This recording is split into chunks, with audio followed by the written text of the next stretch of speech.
You're listening to the ESO Network, your station for all things geek.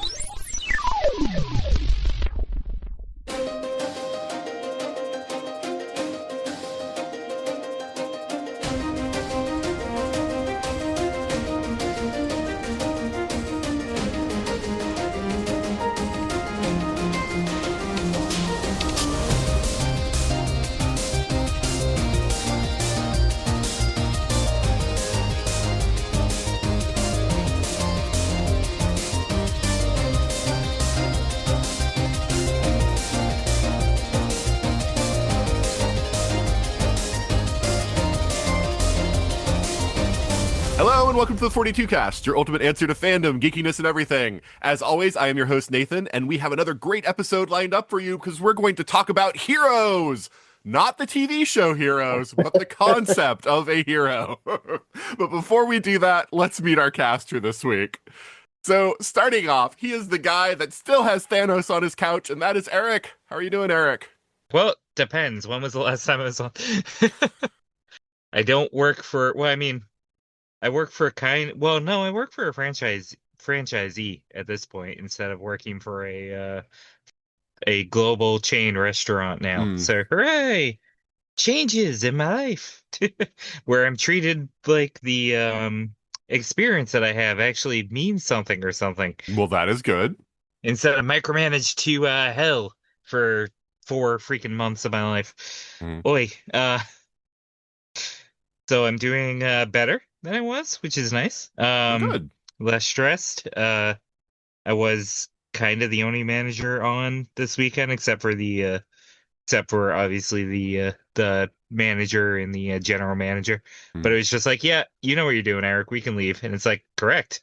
And I appreciate you actually knowing that. It's like you hired me because you saw my experience or something. And I mean, by the time this one airs, we're back into a somewhat regular rotation on New Comic Day. So, things are I saw that. back on track. It's just that's good. whether or not a certain other project will be returning anytime soon is the proper question and or mystery. Enigma that, if you will. Yeah, see what I did there? Enigma. Yeah, I'll see myself out. I'll see myself out for that one. I'm glad that things are looking up for you on the job front, and I'm glad that you've got New Comic Day back up and running. And so hopefully that'll keep going. And it's good to have you back on the show, Eric. It's always good to be here, buddy. All right. Next up, he is a guy that I know as a unit soldier that shows up at Chicago TARDIS every year, and that is Assad. How are you doing, Assad? All's pretty good. Doing fine personally. As far as the world is concerned, the horrors persist, but so do I. Hopefully, when this goes out, things will be more stable in general. I wouldn't. I wouldn't bet on that. Hope. It's hope. I'll tell you this much. This episode is going to come out before the Lanterns TV series comes out, so not that far in the future. So. Okay. I think that's funny because I think that the last recording I did was actually the first one of mine that has come on the 42 cast. Yes, the release order makes sense only to me. As long as it's making sense somewhere. Yes, juggles in as it makes sense as far as subject matter not overlapping other subject matter and how important something is to get out before like new content comes out, sure. Kind of thing. So, yeah. Logical. But anything new and exciting going on for you, Assad? I'll be taking part in a short play festival in a couple of weekends, so looking forward to that. And Ramadan is almost over, so I'm looking forward to that. All right, well, very cool. And it's good to have you back on the show, Assad. It's always good to be back. All right, next up is the man that hates everything, and that is Daviar. How are you doing, Daviar? Hey, gang. And I just want to say, thank God we're not doing the actual review of Heroes because that would totally solidify my mantra of being. Oh, you would be on brand, I'm sure. Oh, I would go all in that show in so many ways. But let me just ask a quick question, even though it's kind of off topic. Of course. Season 1 of Heroes. Did you like season 1 of Heroes? Sure, like most people, Okay. hold on. I liked season one up until the finale. The Okay. finale was garbage. Okay. Yes. But I that's was another wondering if you were going to episode for be another like, day. no, I hated that thing from the Oh, no, beginning. no, no, no, no. Like everybody Okay. else, I was on board. Oh, this is great. Superheroes in prime time. And then that show just took a slutty dive. Yeah. Shout out. I did do an episode on Heroes, like Mhm. way in the beginning of the podcast, and it was called Heroes, What Went So Terribly Wrong? Oh, where does one begin, sir? Where does one begin? But I think that show is a good study, though, and study in like how things can go awry. I Mm. think they should teach that show in film class. I really do, and I'm not even being facetious. I think that show is a great example of just like what not to do when you have an audience locked in, and then you just totally just disrupt that and throw all that away. That's great. It's a great example. Now, we don't All get a right, lot but of yes, shows like I'm that. sorry to have gotten you off on that No, no, no, I'm tangent, good. but I'm good. Yeah. but Yeah. anything new and exciting going on for you, Daviar? Nothing new and exciting. I'm just trying to be like my friend Assad here and just kind of keep a positivity about the Mm. world and that this podcast is going to change lives and that, by the time this comes out, we're going to be in a happier place in the world. But other than that, I'm just doing theater down here in Atlanta and just kind of trying to keep a smile on my face in the meantime. All right, well, very cool, and Yeah, it's good that things continue to go, are going on well for you with the theater and everything in going well, my Atlanta. friend. Yeah, yeah, yeah. Yeah. Yes. Shout out to those out there pounding the pavement trying to make it work. But yeah, so far, so good. All right, it's good to have you back on the show, Daviar. Indeed. Thank you. And finally, we have someone that might be teaching heroes in a class. That is Tom. How are you doing, Tom? I'm doing okay. Do you teach heroes at all in I any do of the not. classes? Oh, okay. I showed the first half of the pilot for Lost. Mm, So, speaking of shows that crapped the bed on the way to the finale. mm. Yep. So, but yeah, I'm with Davier and Heroes. Season one got off to a great start, and by the end, it's like, what happened? Mm. Yeah. So yeah, what's going on for you, Tom? It's been a while since you've been on the show. I'm back from Canada, Mhm. so I was on a Fulbright research scholarship in Regina, Saskatchewan.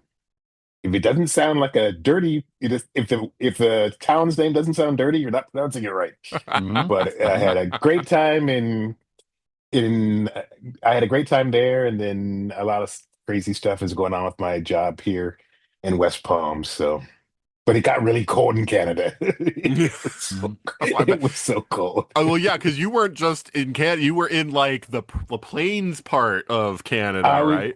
Saskatchewan is the middle prairie province. Yeah, So it gets cold. yeah, It yeah. gets Because there's no ocean and to mitigate that cold weather. You're right. no, Yeah, no, the lake froze over. yeah, So yeah. I'm not near the ocean, but Lake Michigan does help to mitigate some of the cold. Like if I lived in Minnesota, it would be way colder than it gets, here. So yeah, yeah. So but yeah, good that you're, back here in the States and good that you're able to have some time to talk with us today. yes, about the hero, not heroes. Right, exactly. All right. Well, normally we would have our 5-minute controversy here, but I wanted to take a very quick segue, since we cover the DCU, of course, as part of the podcast, to talk about the trailer for Lanterns, which dropped a week or two ago before this recording, which, of course, is the DCU TV series that is dropping this year, 2026. Let's start with you, Daviar. What did you think about just high level? We don't want to spend a whole lot of time on this. What do you think about the trailer for Lanterns? Look, I know there's been a lot of discourse on this trailer already, which to me is just wild. And because I don't know why it even is a controversy per se, but I'm going to put this out there and say I absolutely loved the trailer. As the guy who hates a lot of things, I love the trailer because I love because and the reason I love the trailer is because we just did a review of Wonder Man. And the main thing I heard about Wonder Man was, from the people that loved it was that they loved it generally speaking, they loved it because it didn't feel like a Marvel show. It didn't feel like a traditional Marvel show. And the criticisms I've heard of the Gunverse so far in the DCU is everything is Guardians. Why does everything have to be Guardians? Here is something that's different, has a different tone, has a different energy, and then all of a sudden like, oh, this sucks. This is terrible. What's going on? So it's almost like one can't win. So it is for me, I like the idea of a quote unquote more leveled earthbound Guardians to start to introduce the Green Lantern, to introduce this galactic character, because it's clear that from the trailer that they're here to investigate something that is extraterrestrial, which I think is an awesome concept. Bringing in a space hero on Earth to investigate an extraterrestrial that has landed on Earth or has come to Earth or whatever, and seeing where that takes us. And I think that gives us an opportunity to kind of explore the characters, learn who they are, understand the lanterns on a level that we haven't had a chance to previously. So I thought, and so having this kind of grounded tone, a more serious tone for a character like that the only version that the mainstream kind of knows is the Ryan Reynolds version, I think is a really interesting about face and how you reintroduce a character and give it another fresh take. So I love that for me and can't wait to hear what other guys think. Sure. But you've heard people, because while I understand like people like talking about Peacekeeper and comparing it to Guardians, like Superman, I don't feel was anything like Guardians, even though that's part of the DCU. So, have you heard that about Superman also? I heard that particularly when when the Woman of Tomorrow trailer came out, Oh, a little okay. bit with Superman in regards to just the comedic elements of it. Like, Mm. oh, why is this Superman movie so funny or so goofy? And then it just kind of like swung for the fence for a lot of people when Woman of Tomorrow came out. Then it was like, oh my God, all he can do is Guardians. Hmm. So that's kind of where I'm pulling that from. All right. Assad, what did you think about the trailer for Lanterns? Maybe not quite what I expected because it's more like looks like True Detective rather than the cosmic story that the Green Lantern usually have. Although just today I suddenly realized that actually there's history because back in the 70s, Green Arrow and the Green Lantern did a road trip around America and looked at actual social issues that were going on at that time. So so I'll give it a chance. I enjoyed it for its for its merits. Not going to think too deeply about it. I'm curious about how they'll tie in with the Guy Gardner. Yeah, and I expect that it'll get more science fictiony as the show progresses. The So number of posts have been unhinged that I've seen where they're like, this contradicts that they've already established in the DCU. I'm like, because Guy Gardner isn't mentioned and Hal says that all the other Green Lanterns are aliens. And I'm like, yeah, this is very easily explained by the fact that Hal doesn't like Guy and is not regarding him. Because I forgot when I originally said it, I said maybe this happens before Guy becomes a Green Lantern. But then I realized that, oh no, because Guy is going to appear in the Lantern series. It's already been said. He will have. I've heard that it's only in one episode. He's going to be in there. So it's like, so no, that's not it. It's just Hal, I think, is just ignoring Guy's existence because he doesn't like yeah, regard him. So it's like, I mean, yeah, I find that. But I I mean, find it plus weird that people jump on that as like a thing that I'm like, that's perfectly explainable. it's a 2 minute trailer. They don't show Sinestro. They don't show the Weaponeers of Port. There's a lot of things that can come up Mm. later. I mean, I just hope that they don't go too much into the opposite sort of dark thing.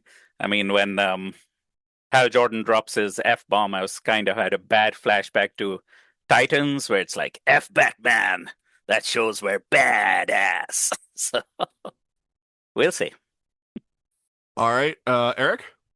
You gotta love when like people in the know actually give proper love to something like Hard Traveling Heroes because you can tell the Denny O'Neil stuff is like they're wearing that on their sleeve. I said the wrong phrase. I was going for the I forget how that phrase goes. But no, it's just you can tell where the inspiration lies, and that's one of the things that makes me excited. And from what I think they've said, which is like the whole talk over why does the costume look the way it is? Because it's not Hal's costume. That's Alan's costume. Because the whole catalyst of this is apparently connected to a murder mystery that may or may not be attached to Alan, but they haven't 100% confirmed that yet, which also makes me very excited because it's like, okay, Alan's not attached to the core, but if he's somehow involved in this show, whether it be flashbacks, because we know he existed because of he's in the mural inside of Superman. So it's cool that like if they're tying that into the history and kind of going Hal and Hal and Alan knew each other, which would probably be half of the reason that Hal is coming off like a grumpy jerk, because I think that's the key to this whole thing is the Guardians go, hey, we need you to train this guy, but obviously somebody that you cared for may or may not be dead at this point, because I think that's a big catalyst of the show. Like I said, I think that was rumor. I don't think it was confirmed, but it wouldn't surprise me, especially seeing that costume and seeing like, the toned downness of that costume. It wouldn't surprise me if that's Alan's costume and not Hal's. I don't think we are anywhere close to seeing, Hal's suit yet at all. I mean, he, except for the grumpiness, he has Hal's personality down lock. Like it's crazy. Like it's kind of a bummer that we haven't seen John's personality at play, and that's much more subtle in the trailer. But I think like we'll get to know this version of John, and I mean knowing that he's ex-Navy, right? I can't remember if it's Navy or Army. I was It is Marines. Navy. Marines. Thank you. Yep. So it's kind of cool that at some point Hal's gonna get humbled, because it's like you're talking to a Marine there, buddy. Yet he's not going to put up with that for long. But it's kind of really cool to see what they're playing with and the internet reacting like they normally do. It's like, guys, they're not going to show us everything with 2 minutes. They're going to do a teaser, which is what this is. It was a teaser. They're not going to show you everything they have for the 8 or 10 episodes that we're going to get, because this is a teaser trailer. So I don't get the internet sometimes. It's like trust in the creators. It's actual comic book creators working on the show. Trust them. Tom King is the lead writer of the show, so that's why I know we can trust this. It's going to be cool, hopefully. All right, Tom. Green Lantern is near and dear to my heart because when I got into costuming the year my dad passed, that was the major character that people knew because of Justice League. Black superheroes. Falcon came later. Falcon / Captain America came later. But oh my gosh, fanboys are such entitled little. Seriously, it's obviously Alan's lantern they show in the trailer. It's not the modern one. It's like, oh my gosh, you guys are just go away, just go away. Um, they're obviously when the DCEU announced their Green Lantern movie, they planned to channel a Lethal Weapon vibe, which I'm like, oh, please don't. And this obviously is looking like a cross between True Detective, Hard Traveling Heroes, and just possibly a little bit of Training Day. I love the fact that both guys are great actors and they both have green eyes. Kyle Chandler has an Emmy for his work in the last season of Friday Night Lights, which starred future Oscar winner Michael B. Jordan. But I think I am very cautiously optimistic. I mean, we know there's going to be space elements because Sinestro's in it, but I think it's interesting to start with an Earthbound mystery and let it expand. And Gunn has earned a great deal of trust with me. Just from Creature Commandos was a fine launch, and then Peacemaker basically blessing or retconning Peacemaker into the new DCU and reshooting the previously on Peacemaker to use the different characters and the Justice Gang instead of Justice Leaguers. And then season 2 of Peacemaker. I mean, what he did. I mean, I had seen John Cena on Psych, and I thought he's got presence. I'm surprised they didn't try to spin him off on Psych, but dude's got chops. I mean, I was surprised how much in season 1 he grew as an actor, and then in season 2, and we're not here to talk about that, but just a brilliant story arc for season 2, and now that character is going to take a rest while we go to other parts of the DCU. But no, I'm cautiously optimistic. I think it's going to be really interesting seeing, the dynamic between Hal and John. And I have the first issue. I have John Stewart's first appearance. I managed to get a copy at a decent price in decent condition before, the prices have gone sky high now, once they announced the show. But he was always kind of during that Howard Traveling Heroes arc, he was kind of like an uh, extra bit of a reflection of the times, especially the racial unrest of the late 60s, early 70s. And I had the opportunity to have a conversation with Neil Adams uh, at an event associated with Big Wow Comic Fest, and he shared some inside info about John Stewart's creation. And but yeah, I'm looking forward to it because you've got a great cast. If you looked at some of the peripheral characters they've cast, it's a good ensemble cast. So yeah, just cool your jets, people. Good Lord, it's a teaser trailer. Be teased. And the ones who are complaining about Supergirl, Woman of Tomorrow, it's like this is the first time I can remember that a comic book movie wholesale adapted one major storyline beginning to end in one film. Now they've made some changes. They've integrated Lobo into the plot line to squeeze in Momoa, who looks pitch perfect. And I also have Lobo's first appearance Okay. from Omega Men #3, which I plan to get graded. But people just need to cool their everything's not the fact that everything has a slightly different target audience, it's not one size fits all. Like I think that's one of the problems with the MCU is everything kind of normally gets kind of blanded out. And they took a risk with Wonder Man and it paid off beautifully. But I'm looking forward to it. All right. Yeah. So one of the things that I want to address, because I do realize that this is a trailer, and I've certainly seen trailers before that got me excited, that then I saw the films and I said, whoa, that trailer was a pack of lies. Hello, all you Star Wars prequels. And then, I've seen the opposite, where I've seen trailers where I hated the trailer, and then I watched the movie and I was like, wow, that trailer like undercut this film because this is a great film. Hello, Star Trek Beyond. So, it's one of those things where, the trailer, can, point one way or the other and, give you an expectation that isn't correct. But I do think it's perfectly fair for people to form opinions about trailers because otherwise, why are we putting trailers out there? The trailer is supposed to give you a little taste of what the thing is supposed to be. So I think it's perfectly fair for people to have opinions about trailers. I know Ron Mars is out there like saying like people shouldn't say their opinions anymore, and I'm like, dude, like like what? Yes, let's not discourse about the comics that you wrote, Ron Mars. So anyway, I think that people get a little too bent out of shape in reaction to other people also, where it's just kind of like people can have their opinions too. It's okay, people, to have opinions. Personally, when I saw the trailer, and again, I'm not steeped in DC lore at all. Most of what I know comes from the Diniverse. Because I watched all those animated shows, so I know that version of the DC universe very well, but not comics, because I was always a Marvel guy growing up. Um, but when I saw this trailer, I was like, this feels like Zack Snyder directed this. Like, and that was the impression I got from the trailer. And Assad's perfectly right. The other thing I thought about was Titans, because it reminded me of the trailers for Titans also. And this is kind of my thing. So I get different tones, and this is definitely a darker tone than any of the other things that the DCU has done yet. And I get that that's a thing.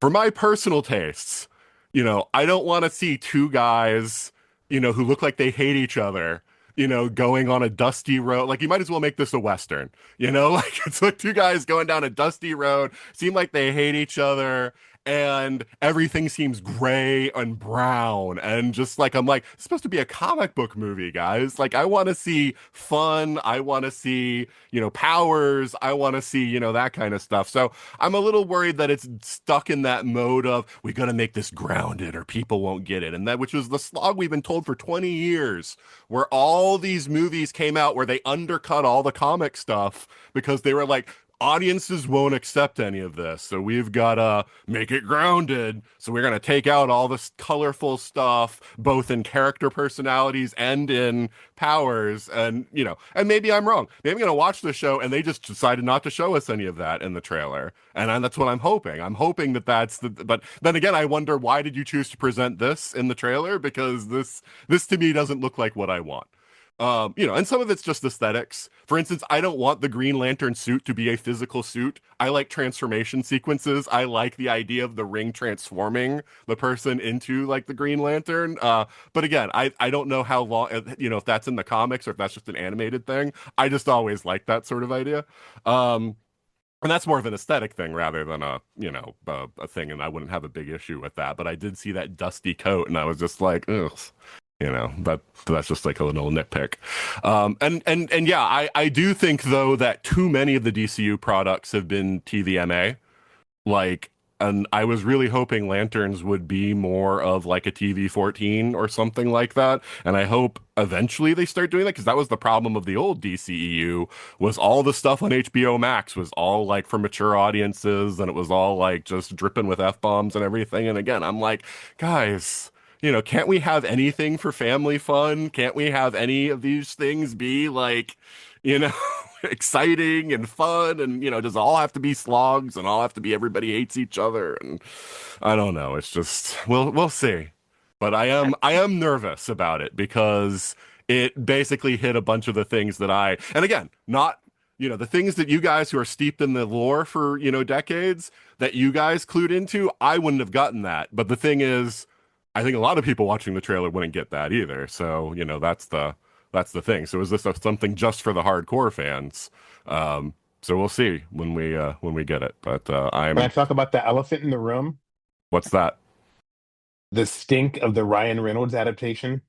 Oh, I don't think anybody's associating that with this. There's been enough time, and I don't think anybody's really that worried about the Ryan Reynolds version with relation to this. Maybe, I don't know.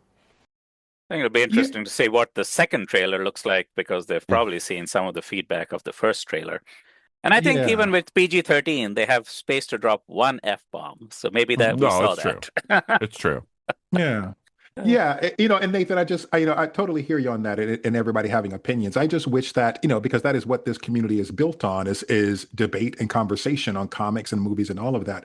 I think we're just in this time now when it's content creation and it's about clicks. So many opinions are just to antagonize, and so many of them it's hard to judge which takes are actually coming from an honest place and which are just designed to be fair. And then the conversation becomes a battle of the critiques rather than just talking about the core of a show. And so, yes, if we can get to that place I think is gone, because in the area of content creation, that where we can have honest dialogue anymore. And I think that is what's an overall thing for me, that is what's making this space and these conversations a little less fun now, because things aren't as honest as they used to be. No, that's perfectly fair. That's perfectly fair. I mean, of course, we've seen that where people drop reviews before a movie actually comes out and stuff like that, So we know that there are dishonest actors out there. But anyway, so we'll see when the Lantern show comes out. It's going to come out sometime after Supergirl does, but still in the summer. So they haven't given a specific date yet, but that's all we know. So. But now we're going to talk about heroes, like we talked about, which does segue with Lanterns, because the Green Lanterns are heroes. But. We're going to pause for a promo for another fine podcast, and then we're going to get into our topic. Life's busy, and it just keeps getting busier. So tune in now to the Cigar Nerds podcast. Figure out what movies are worth your time, what TV shows are worth your time, and most importantly, what cigars are worth your time. Because we review all three, with a little bit of science and a little bit of news thrown in. So check us out on cigarnerdpodcast.com and on YouTube at Cigar Nerd Podcast.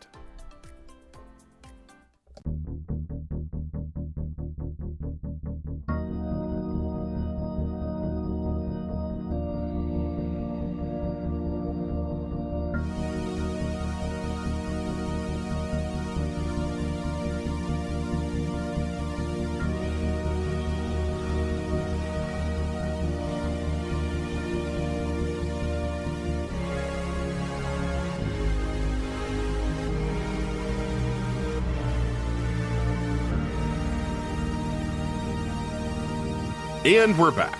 And like we mentioned at the top of the show, we are talking about heroes. And it's kind of funny for me thinking about this because, 100 and some odd episodes ago, we talked about villains. Not too long ago, we talked about monsters, which, has some interplay with villains. And now we're talking about heroes, and it's one of those things that made me stop and take a step back because I'm like, it's kind of weird that it took me this long to talk about heroes as a concept when we talked about villains and other things. Um, but I think we've all kind of expressed a certain amount already in our pre-discussion about, awareness of heroes, knowledge of comics, but of course the concept of heroes and, all that goes, far beyond sort of the comic realm and the superhero realm. So I think how I want to start this is going back into like your childhood. And this does not need, please don't make this a comprehensive list of everything that you liked. But I'm curious, like, sort of like, what are the things that you sort of connected with as heroic figures in your childhood? Like, name like a top 2 or 3, of like characters that you really appreciated, as a child, and that you identified as this is like my hero. Eric, let's start with you. What were your heroes as a kid growing up? I'm only laughing. No, I know the age range of the dais or the group on Yeah, the you're the youngin', Eric. So I apologize ahead of time, but I mean childhood, if we're really being technical there, it's literally like I'd go like obviously a huge one was Darkwing Duck. You got Tommy Oliver, the Green Ranger. I was actually, even as a kid, I was huge on Indiana Jones, so I guess Indiana Jones is one of them. I like those I three. mean, Those are good ones. yeah, yeah. All right. Tom, what about you? When you watch Batman 66, Hmm.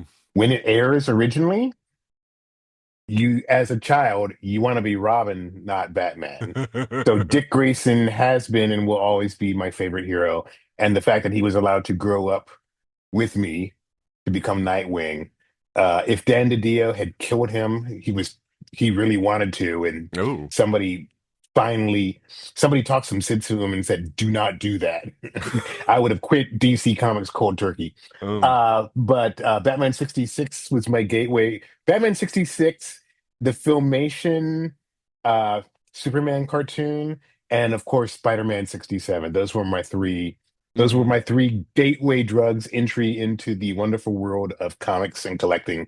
And of course, Superman 78 came out when I was a teenager, and I believed a man could fly. And, he was the first superhero. There were pulp heroes, but he was the first superhero. So you have to give him props. It's interesting that you mentioned, because that's not where I thought you were going when you mentioned Batman 66. I thought you were going to mention Batman. But my daughter, so I'm watching the animated series with my daughter who's 14. She keeps asking me, when is there going to be another Robin episode? She's very much about Robin. And that surprised me because I didn't think because we're like halfway through the Fox run, and really it wasn't until like the second half that they did a lot with Robin in Batman the Animated Series. And I didn't think any of his, like, the stuff that he does in those early episodes was really noteworthy or whatever. But my daughter is all about wanting more Robin in the show, so I do find that interesting. That's They being actually glommed changed onto. the name of the show to The Right. Adventures of Batman and Robin. I Or do the recall. Batch. Yeah. Assad. Yeah, I'll also actually go back to the same well of Batman 66. Not during the actual original airing, sometime after that, but yeah, my parents have a video of me wearing a hoodie, but I just had the hoodie pulled up over my head, so the rest could be a gray hoodie, obviously. So that was me being Batman. Did you get Batman in And yeah, that was. Pakistan? So I think Batman was pretty much the first one. We were living in London at that time, I think. Oh, okay. So I think that's where it was being aired. We did get a few things, saw a few things when I went back to Pakistan, but I don't think Batman was one of them. I I mean, it wouldn't have surprised me just because of the popularity of Batman if you had said, "Oh yeah, no, like we did get Batman in Pakistan," but I was just curious at the I, reach of that show if it, reached I mean, Pakistan also. the comics were available for Mm. sure, but I don't. The show might have come at some point when we weren't living in Mhm. Pakistan because we didn't move back to Pakistan till like late 70s. So Oh, okay. it may have come earlier. Go. All right, Daviar. Yeah, so to talk about my childhood heroes, you got to go back to who I was as a kid. Mm. So as a kid, I was a poor kid from Macon, Georgia. So for me, it was the people who were the heroes were the people who were always people who had basically come from nothing and who were taking on the odds, like who were taking on things that were bigger than them. And not because they were necessarily called to do it, but because they were in a situation where they had no choice. So for Mm. me, it was like my heroes of the movies that I loved the most as a kid was going to be Daniel LaRusso from The Karate Kid, because you've got this poor kid from New Jersey who's in like this town and in this place that's not his. He's being bullied and he's got to stand up and fight back because he's got no choice. And in the end, he overcomes not because he's necessarily better than the fighters that he's taking, than the bullies he's taking on, but because he's got a stronger will than they do. And it was Ellen Ripley because again, Mm. particularly from Aliens, because when I was a kid, Alien was a little too slow, a little too boring. Mhm. Aliens was the exciting one. And Mhm. that again, it was the situation because she's a hero, not because she's got some great strength or great power. She's the hero because no one believes that this thing exists. She's the only one who knows what's out there, and she's the only one that's got the heart to kind of go out there and take this thing on in order to help other people. And then if I'm being honest, finally, I mean, I think like, and again, you'll see the trend as we talk about this more. The other hero from my youth was going to be we're going to have to come to a realistic figure and go to like Martin Luther King, because again, Mm. it is the someone who was just a regular person who had to take on this great, overwhelming barrier and entity for the benefit of other people. And again, it's like, how do you galvanize a nation to do something different? Because it has to be done, because it needs to be done. So again, it's this trend of people who are just regular folks who have to do something quote unquote great because you don't have a choice, because someone's got to do it. And not necessarily because you're the right person, but because there's no one else. So, okay, then I'll do it. So that's kind of like the heroes for me. And that's kind of the through line that made those people heroes for me. I was wondering if somebody was going to pick a real person because yes, I wanted that to be a point that somebody made is it doesn't have to be fictional characters. Heroes can exist in the real world too. So I like Yeah. that. I'm glad that you chose Dr. Martin Luther King. Um, so for me, I mean, going in sort of like a chronic, because in my life it's almost like even though this is all childhood, like early childhood, like I know number one as far as chronology, Captain James T. Kirk. Um, I loved Star Trek growing up. It was always in syndication weekday afternoons. I watched those 79 episodes of the original series so many times that, I knew them by heart. This is before Next Gen was even a thing. And so, yeah, I mean, he's a much deeper character than people nowadays think he is. Sort of the pop culture impression of Kirk is sort of this leap before you look. All I want to do is bang hot alien women, kind of character that, it's kind of what Chris Pine depicts in the first two of the reboot movies. It's not who he is. He's a very thoughtful person. He's somebody who really feels the responsibility of having 400 lives depend on him. And that weighs on him heavily in many episodes. And but he's a man of action also. Like he's not willing to get, I mean, he's not hesitant to get his hands dirty if that's what needs to be done to do the right thing, to save people, to save, he will get in there, but he wants to, exhaust other options first. He wants to make peace, but only if someone, proves that they are, unwilling to do so will he use force. And to me, that was like, that's a prime, person right there, like good traits, to sort of look up to. As I got older, I think I gravitated more towards Spock as sort of the character that I looked to. But I mean, early on, it was definitely Kirk. Um, Then we've got Han Solo.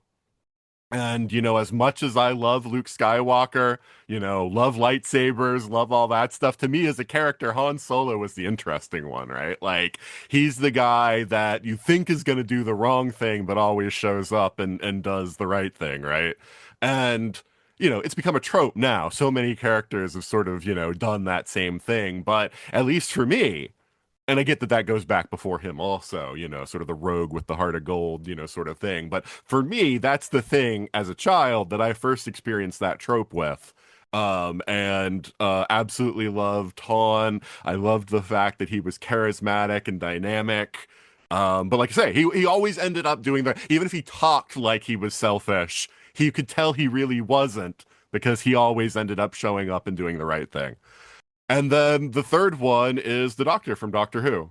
The Doctor is someone who is all about the pursuit of knowledge, is all about learning new things, bettering himself, and being able to explore all time and space gives him like this humongous vehicle to go and have any kind of adventure, any kind of story, explore any kind of situation that you can imagine. And so to me, just by the dynamics of the situation and the fact that it was a character that was all about just acquiring all kinds of knowledge, that's why the Doctor became and rose to my number one hero, even though I encountered him after Star Trek and Star Wars. But that's he is still my number one character, to this day. Nathan, I want to jump in and just say I so support you on the Han Solo choice because that's in my list. I was kind of making a pre-list of like my favorite heroes, and it was Han because to me, I just think that moment when Han comes in at the end of A New Hope to save Luke and give Luke the opportunity to take the final shot is one of the great heroic moments in cinema because Han had everything. He was finished. He had done his job. He had received his reward. He and Chewie were free to go off and do what they needed to do and never be heard from again. And when he comes back and not only to protect Luke, to set Luke up, but he sets up the hero to have his heroic moment. So his great moment is not even him doing it, but it's setting up the hero so that he can have his moment. I just thought that is how you write a hero, write a heroic moment for someone who is not even the lead of the movie. And I just thought that is one of the great heroic moments and heroic turns that for me personally, I've ever seen in cinema, because again, it is when someone like that, who is the rogue, who is only here for selfish reasons, realizes that there is something greater than himself. That is the ideal of what a hero is. Yeah, no, I agree. And I think that both Star Wars and Star Trek share the idea of that the hero doesn't have to be one person, and both of them have what I think are extremely good heroic triumvirates, because you've got the Luke, Leia, Han triumvirate, and even Leia, it's like Luke and Han rush in to save her, and it's like, now what are we gonna do? She's like, all right, this is what we're gonna do, and she takes charge of the whole situation, and I think that's brilliant, that it's like all of these characters need each other to do the thing that they've got to do. And you get the Kirk, Spock, McCoy, which is completely different as far as the dynamics and the interplay, but it's another great idea of these three characters each bring something to the table, and they support each other, in getting the right thing done, but they all add something to it that none of them alone could do. And I absolutely love that. I love the idea of this sort of like the heroic triumvirate sort of characters. And Harry Potter totally rips off that dynamic with Harry, Hermione, and Ron, really drawing from that Kirk Spock triumvirate, where in Freudian terms you have ego, superego, and id, but they work together as a complete unit. You need all three of them as a team, even though there is one more prominent. It's called Harry Potter and whatever, not and friends. It's called The Adventures of Luke Skywalker. No, Yeah, definitely. maybe. I don't know if this is jumping ahead in the discussion, but yeah, it seems like in modern narratives, there's more of a focus on the one person being extraordinary as opposed to a group of people working together to achieve their objectives. And I think one thing where I've noticed that, and he's not particularly a favorite character of mine, but like the James Bond movies, because back in the day, they always then had that war scene where James Bond is outmatched, and that's when his reinforcements come in to help him. But in modern James Bond, it's just Bond all the time. Mm-hmm. Yeah. And to me, that's a far less interesting thing, right? Like when it's just like somebody's just like super, superhuman, but they're not supposed to be superhuman, right? Like this is just an ordinary person, but they're able to do everything like perfectly. Like to me, that's a far less like interesting, sort of thing. But yeah, what I wanted to sort of talk. So we've all kind of gone into like sort of like the deep well of where we come from of like a hero. But do we have, now that we've gone through, our lives and everything, and we're in, the time now, like, what do you feel like? Daviar sort of started this with his discussion as far as like, what are sort of what you consider core traits of a heroic figure? Like, what resonates most deeply for you as far as what a hero is? I don't know, Daviar, do you have anything else to add to it? I know you're talking about from the perspective of yourself as a child, but I don't know if that's pretty much the same as how you feel now, or if there's any, and that if that's evolved any as you've gotten older. No, I think, funny enough, I think that has stayed pretty core. And I think that's why it's always resonated with me. I think it is the tropes of person against the odds and a person willing to sacrifice themselves for the quote unquote either greater good or something that's even more personalized to me, which is for another person, particularly someone they don't even know. So when you're able to give yourself up, because especially nowadays, when everything is so much focused on protect yourself, you are the greatest thing that matters. When someone is willing to put themselves on the line for someone else, and there is no perceived benefit outside of, I get to help that person, that is the thing of a true hero, because I actually think that is the hardest thing to do, because self-preservation is a very human thing. We all want to protect ourselves. So someone who goes against your natural nature for the good of someone else when it is to no benefit to you, and that person might not even acknowledge or even know what you did, but you doing it because you should do it. Like those are the things that resonate with me. So again, against the odds and person willing to sacrifice themselves. And I don't mean necessarily sacrifice in regards to giving up your life per se, but like losing something of yourself for someone else, even if it means no benefit for you. Yeah. Yeah, no. I like that. I mean, I don't want to make this a religious thing, but I mean, that's from the Bible, right? Like the greatest act of love is to give your life and for others, right? Like that's, I totally get where you're coming from on that. Assad, thoughts on like the core traits of what makes a hero? No, I think that Davier put it really well. The essence of sacrifice, the essence of I guess just speaking personally, I've always like a hero who's not cruel, and I've always preferred heroes who at least try not to kill, and if they do kill, it's not like with total. They don't take pleasure in it, and they don't like also just brush it away as with a quip or whatever. So and I don't know. I'm sorry, you evoked James Bond just before. Well, like I said, I preface that by saying it's not my favorite particular character, but that is something that I've noticed over the years. So, yeah, that's why I'm not even like Indiana Jones and all. It's been a problem actually in enjoying a lot of things like wholeheartedly, because a lot of times that sort of thing just does happen. The heroes will lay waste to vast numbers of people without any particular consideration or regard. It is interesting, and I just want to give this aside right now because I have gone back and tried to read some Golden Age comic books. And this sort of notion of like heroes don't kill, right? Like that comes out of the Silver Age in the comics code, because in the Golden Age there was no moral discussion or quandary at all. Like heroes just killed people, like it was just a thing. It's like if you're a bad guy if you are like a mobster and you are shooting at people, I am completely, I'm completely within my right to kill you because you are trying to take the lives of others. It's sort of the idea. And so there's not even like a moral discussion or whatever. And I think, there's sort of like an innocence that in some ways, even though we're talking about the taking of a life, I think that there's an innocence on the point of the writers and thinking like this is as easy as that, but it is Batman was interesting. knocking people off buildings all the time back in the Right. books. So, Exactly.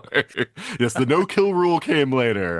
But yes, no, that is interesting though that for you that is a thing that is a sticking point. Um, Tom, thoughts on what makes a hero? I'm, all the things that everyone else has said. I think something that's important and become even more important in modern times is the fact that a hero is willing to overcome his or her internal baggage, Hmm. their past, their I thought this was something that Superman 25 did really well because he's a really good guy, but he thinks he is not who he is, who he thought he was because of his biological parents, and it takes his adoptive father to say, "You get to choose. You don't have to listen to anybody else, and you choose." To quote the knight from Indiana Jones 3, "You chose what he chose wisely." Um, I there's the great Bonnie Tyler song, "Holding Out for a Hero" that was a big hit in the '80s, but what what's really interesting is that Luke Skywalker and Star Wars, which lead to Indiana Jones from the Lucasfilm stable, came at a time in our nation's history where we're still recoiling from the disillusionment of the Vietnam War, then Watergate, this whole, everything's terrible. You can't trust anybody. And what was revolutionary about Star Wars is Lucas says, "Hey, it's okay to be a good guy." Hmm. And especially we corporately talked about Han Solo earlier, but he was cut from the Humphrey Bogart Rick Blaine, who was kind of his template from Casablanca. I don't put my neck on the line for no man or no one. And then at the end, he gives up the girl and the letters of transit to help save the world. So people who are willing to set aside their own self-sacrifice, either literally, as Tony Stark does in Avengers Endgame, or figuratively, they're willing to deny themselves, to use another biblical phrase, denying themselves to help others. Hmm. And Joseph Campbell wrote extensively about the hero's journey. He didn't invent it, he just codified it going back to mythology, world mythologies. And George Lucas studied Campbell very carefully and built Luke Skywalker specifically to follow Campbell's journey. He screened the trilogy for him when Return of the Jedi was done at Skywalker Ranch. And of course, Campbell loved it. It's like, this is amazing because you use my concepts in this. But I would argue one of the reasons why a lot of times the heroic media works is because people are needing that in real life because they're Hmm. looking around and not seeing a lot of people being heroic for real. Hmm. Eric, anything that you wanted to add as far as like what are core traits for a hero for you? Yeah, kind of circling back to a point that Xavier was making, where when it comes to like the real life role models, I mean, growing up as a little kid, I'm in the last generation that got to experience the work of Fred Rogers. Mm. So literally, I grew Excellent, up excellent. learning. Literally, I grew up learning, how a man should, how a man should act, positive masculinity, not toxic like literally one of Fred Rogers' core messages is treat other people the way you want to be treated. And that Hmm. is the very definition of a hero. That's the core of, a lot of the heroes that all of us love, like Steve Rogers is very much influenced by someone like like Mr. Rogers, because it's like, no, look at a character like that. He very much has the same ideals, where it's like I'm going to stand up for somebody else that can't stand up for themselves. Mhm. I'm going to flat out be like, hey, like treat that person like you want to be treated. Don't be a jerk. Or like, like it's okay to show emotions. It's okay to be it's o it's okay to be sensitive. Like he's it I grew up on that. I grew up on, I mean, to tie LeVar Burton into things, I grew up on reading Rainbow. It's where I learned to think critically, where like Nice it's like, shout out. okay, Yeah. like it's like okay, it's cool to read, it's cool to gain knowledge this way. It's cool to like the core of being heroic and being a hero is to like think critically, if that makes sense. Like Mhm. like if something isn't adding up, you should be able to be like, instead of just buying it right away, you should be able to kind of go, hey, wait a minute, one, like one and one isn't actually adding up to two right now. I need to kind of research this. I need to figure out what is wrong. Like a lot of these lessons are sad. I mean, not to tie it into the real world. Sadly, a lot of these lessons have gone the way of the dodo bird, and a lot of people are forgetting these Oh. things. So it's kind of important to me for, when you look at the definition of a hero, to be like, no, look at a man like Fred Rogers, who stood before a congressional hearing and was like, no, don't mess with this stuff. This is important. You need to, and he said it in the nicest way possible. He didn't go, hey, look, jerk. No, he went, no, this is what's wrong here. We need this. This is important. Like it's somebody who isn't going to lose their cool, is going to be patient and calm and basically question the choices that are being made for us, versus, oh yeah, no, everything's perfect, everything's great. No, no. Like here's critical thinking, here is disarming a situation, here is, treating other people the way you want to be treated. And these are the kind of heroes that you can aspire to be like, because like I said, thankfully I grew up in the last generation who really got to experience that man's work. But it's kind of great to look back and be like, hey, look at a man like Mr. Rogers. That's what you should strive to be towards, because that man was awesome. What a wonderful shout out, because yes, Mm. I agree. A man who, yeah, I mean, he spent his whole life devoted to the education, the mental health, the social health of children, right? Like that was what he wanted to do. He wanted children to, learn. He wanted them to, be okay with themselves, but also to be okay with others, right? So I mean, that was all, about, what he taught and the lessons that he taught. So yeah, I mean, that's a really good choice. The one thing that I wanted to bring up that I don't think's been, because I mean, self-sacrificing, I agree. One of my favorite heroes now growing up, I encountered probably late compared to most people, because my dad just thought like comic books were like for little kids. And when I started reading comics as a teenager, he was just like beside himself with, he used to tell me I was regressing. And but Spider-Man. Mhm. Spider-Man is a character that I absolutely love. I haven't liked a lot of the adaptations as much, because I feel like they take out because they want him to be popular. And so like we have like, scenes of Spider-Man being given the key to New York City, and I'm like, that's not Spider-Man.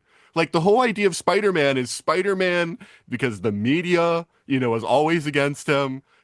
Everyone thinks he's a bad guy, but he does the right thing. So even though his personal life suffers for it, even though as a hero, he's often looked down upon because people think he's shady and people think that he's, really a thief and is going to rob them or whatever. I mean, there are individuals who know better, but like, that's sort of like the general society. It's always going against him, but he still says, I'm going to do the right thing no matter how bad, situations are. So completely agree with that. This whole self-sacrificing thing, I think Spider-Man resonates really well on that. It's one of my favorite characters. But another aspect that I don't think has been mentioned yet, that at least for me is something that I really like in my heroes, is the idea of self-improvement. As a layer of a hero that I really appreciate. I like heroes that are either trying to acquire more knowledge or to get better at the things that they do. I already mentioned, the Doctor, as a character, because I like the pursuit of knowledge. I tend to like characters like Spock or the Beast in X-Men, or characters like that where, they are trying to, learn more. They are trying to understand better. And I think that speaks to what Eric was talking about also, sort of this idea of like, you know, I don't I don't like characters as much that are the sort of leap before you look types. I think they tend to be very popular with mass audiences, but that tends to be less of the kind of thing that I'm looking for. And I want somebody with a little more substance, and I like for people to realize that, learning is a continuous process and that they can always be better. So I want them to always put effort. I want to see the effort that the person is putting in, and beyond just sort of like, the fact that they're doing good for others. That's part of it, and that's the more important part, I think. But I also like to see, that they have to put effort in, that this is something that they have to work at and they have to improve on. And so I really like that aspect also. Yeah, I think that's really cool. And I mean, all you guys are just bringing up so many cool points in your own individual perspectives, and I think to that point, Nathan, Eric, I really like you shouting out like LeVar Burton in the Reading Mhm. Rainbow, because that was his gift, was it was knowledge. I'm Mhm. making it cool for you to read. I'm making it cool for you to use your imagination, because teaching that knowledge is a true power. And if you have knowledge, look at all these things you can unlock. And that knowledge that you can gain, no matter who you are, where you're from, or no matter where you came from, to Thomas's point about overcoming what your circumstances or your background, or whatever that barrier is in Mhm. yourself, if you have this book, it can open up the entire world to you, and who you can be and what you can do. And I think something like that is an incredibly just powerful gift you can give somebody, and say this is what can be transformative for you. And I think that is, and I think and that kind of expands on what you're talking about, Nathan, for me, because sometimes knowledge can be only for personal gain. But when you're looking at a character like or a person like LeVar Burton, or that and the character of the Reading Rainbow, it's about, I'm giving this knowledge to you so you can now take this and you can be your best self. And again, so it is helping you to achieve by just opening this particular doorway to you. And that is a really heroic act, I think. Another thing that I wanted to bring up, and it's one of the reasons why I wanted, some people on here to bring some, diversity, to this also, is the idea, because I was there when Black Panther came out, right? I saw, people, getting super excited that they saw someone like themselves, on the screen. I was there when Wonder Woman came out, and women who would typically not go, or generational things where maybe it's like a woman who would normally go to superhero stuff, but, she had her mother and her grandmother, at the theater with her because, it was an event, right? Like it was like a thing that, to see someone like themselves, on the screen.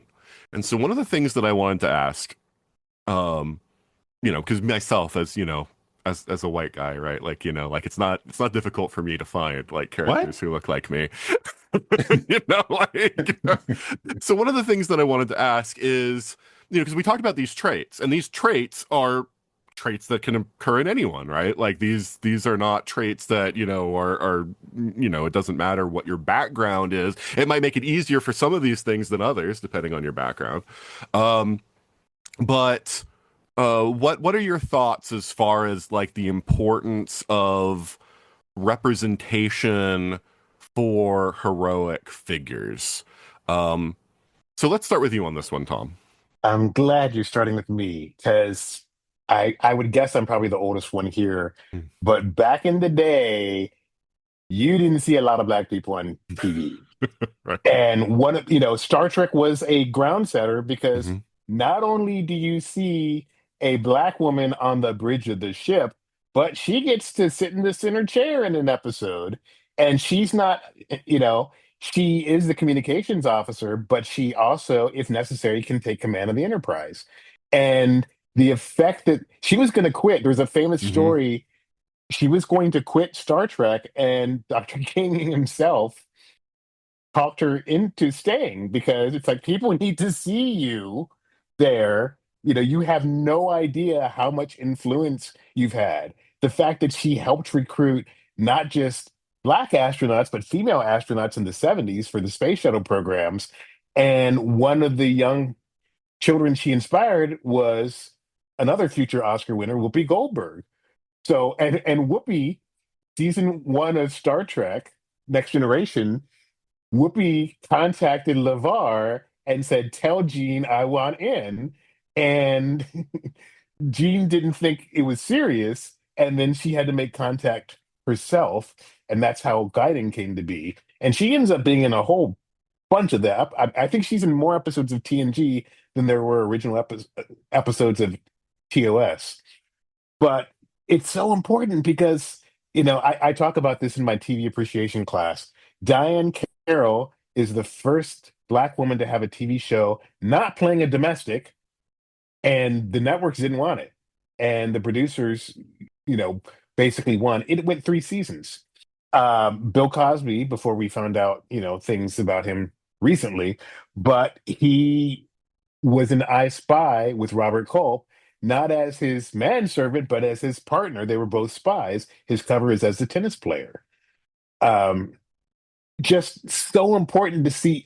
I just showed the first hour-long episode of Marcus Welby, MD, to my class today, and it was produced in 1969.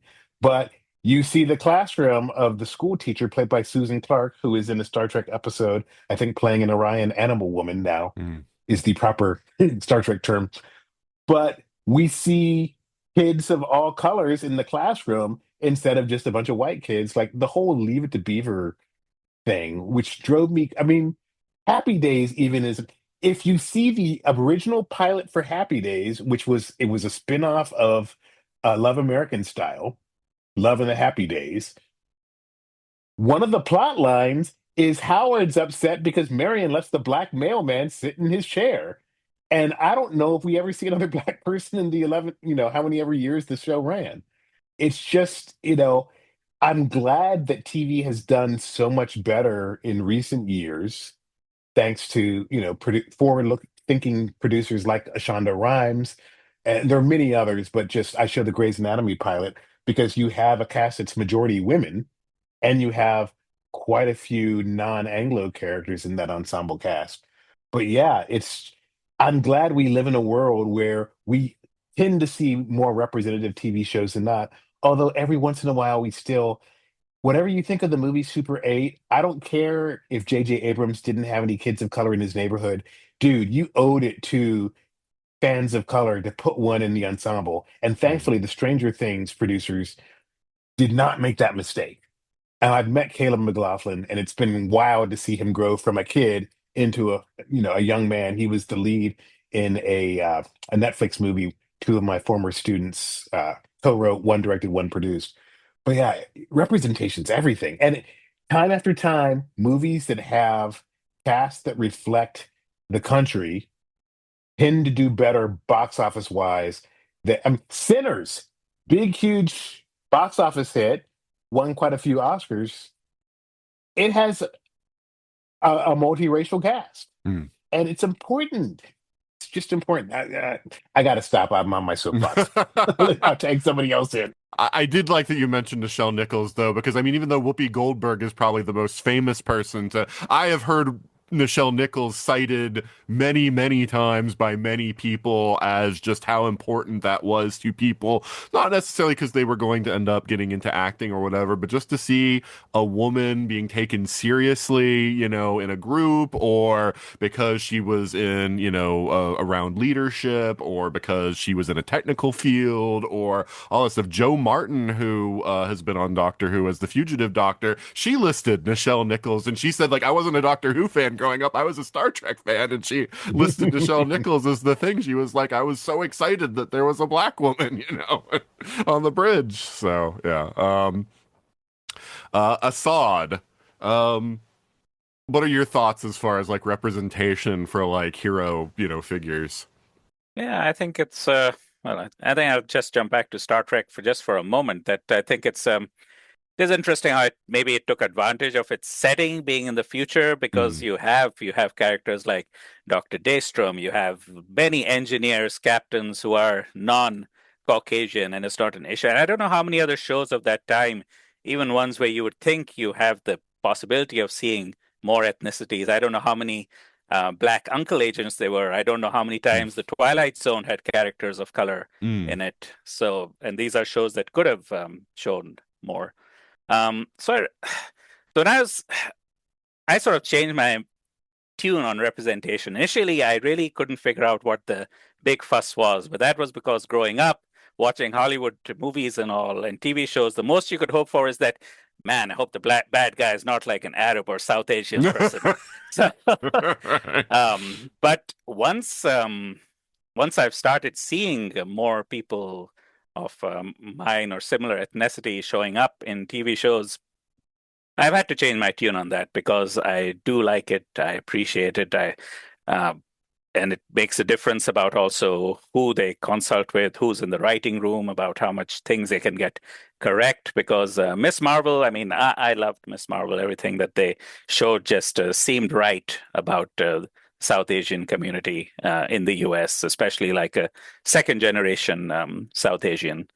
And yeah, it's been, and I certainly don't expect to see every show doesn't have to have like a South Asian or Arab main character. Things are getting a little better. I was always disappointed in Deep Space Nine that even though they had Dr. Bashir, they never really explored his background. Everybody else sort of had their features. Cisco had his the Louisiana thing, and O'Brien clearly had his Irish heritage, but Bashir was just very sort of a cipher as far as his background was concerned. I was a little disappointed in Discovery that when they had Shazad Latif, but his character was Ash Tyler, so I was like, okay. But yeah, and Doctor Who has really it's totally like Doctor Who has just exceeded any expectations I could have had, since we've had a South Asian companion, we have a South Asian master, so I can wait on a South Asian doctor. So, but yeah, representation. I've definitely, I think it is important now. I've come around to that. Daviar? Yeah, I think it's essential because we're having this podcast because we all understand how powerful this medium is. This medium is what it is because it has the power to influence. It has the power to change the way you think, the way you perceive the world. And that's why representation matters. That's why it's so important to see characters represented in a multitude of perspectives. It's not to say that, to Assad's point, that a black guy or a brown guy can never be the villain. But when they're always the villain, when the black dude or the Latino dude is always the gangster, or the Arab or the Palestinian dude is always the one with the bomb coming and threatening to blow you up, and that's all you see, that sends a message, subconscious and consciously. So when you see these characters represented in a variety of ways, particularly as the hero, that's why you get the response that you do to a Black Panther, to a Wonder Woman, when you are not seeing a woman who is just the damsel in distress, or an Ellen Ripley or a Sarah Connor or something like that. Like, it matters because when you get to show all facets of who we are as people, that is one, not just accurate, but two, it is, again, it speaks to the influence of what this medium, whether it's film, TV, books, whatever that is, and how it can shape how we think. And because when you have these alternative versions of how we can see each other, these varying perspectives, because for a lot of us, and it all has to come back to our own society. Our own society has issues that it's still battling to this day, much as people want to act like, oh, we've overcome, and as many YouTube sites as there are that shall not be named, that want to act like whenever you see a person of color or a woman in the lead, it's just woke nonsense. it's like those narratives exist for a reason because it is threatening to the to certain discourses when you have this representation, because it challenges these narratives that some want to maintain.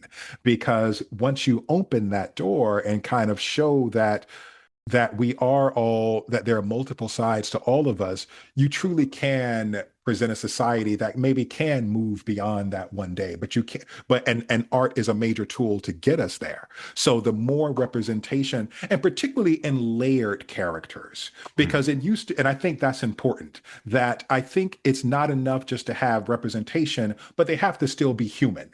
Because you look at like the characters that, like that Black characters had to be, like you look at like, some of the roles Sidney Poitier used to have, the dude had to be nearly perfect in every way, in order to be, and that's what that needed to be at that time. But having people who can be, truly human and multifaceted in all levels of who we are as humans, I think it helps break through the barriers of how we perceive each other, because we do in a lot of ways live in a very segregated world where even accidentally we live in communities that share a makeup of us, or go to schools or go to churches or whatever that is, where we are often around people that look like ourselves. So when we have these different representations in art, it allows us to see, oh, so those people are who I might not come in contact with every day. They are more than that. Those, an Asian person is more than just this. A Black person is more than just this. A woman is more than just this. So, because of the power of this art form, of this medium, having representation, I think, is essential, particularly in representation and representing humankind. Yeah, I like I like the way that you put all of that, Naviar, because that's one of those things that, growing up was completely, like to me, like that's not a thing that I ever thought about, right? Like, because like to me it was easy. Like plenty of people that I looked at on screen were people who looked similar to me. And so, I never saw that as, well, why do you need to say take a character who's written one way and then change them into somebody of a different racial look or whatever like that. And that's something that as I've gotten older I've started to realize, because of conversations like this, that it is about showcasing to society that this is part of the totality of human experience, right? There are people that don't that fit these molds, right, in all the different aspects, right, and so to show people of color in heroic features is important to to sort of to show that, and then also the emotional resonance it has with people. And that was the thing that really touched me in 2017, 2018, between Wonder Woman and Black Panther. It's kind of crazy with those two movies not even coming out quite a year from each other, and seeing the explosion from both of those movies, and just the amount, the emotional resonance that it had with that those movies had with people. And it sort of put the lie to the thing that people have said for years. Well, no, audiences don't want heroic films with Black leads or women as the leads. And you can point at all the flops that came before Wonder Woman and Black Panther, but guess what? All of those flops were movies that had low budgets, didn't have like the right talent attached to it. Like maybe they had a good actor attached, like Halle Berry as Catwoman, great actress, but that movie was horrible, right? Like it was low budget, the script was awful, like, so yes, it was a terrible movie. I mean, I'm not going to try to save Catwoman. That was a terrible movie. Please don't, sir. Please don't. Right.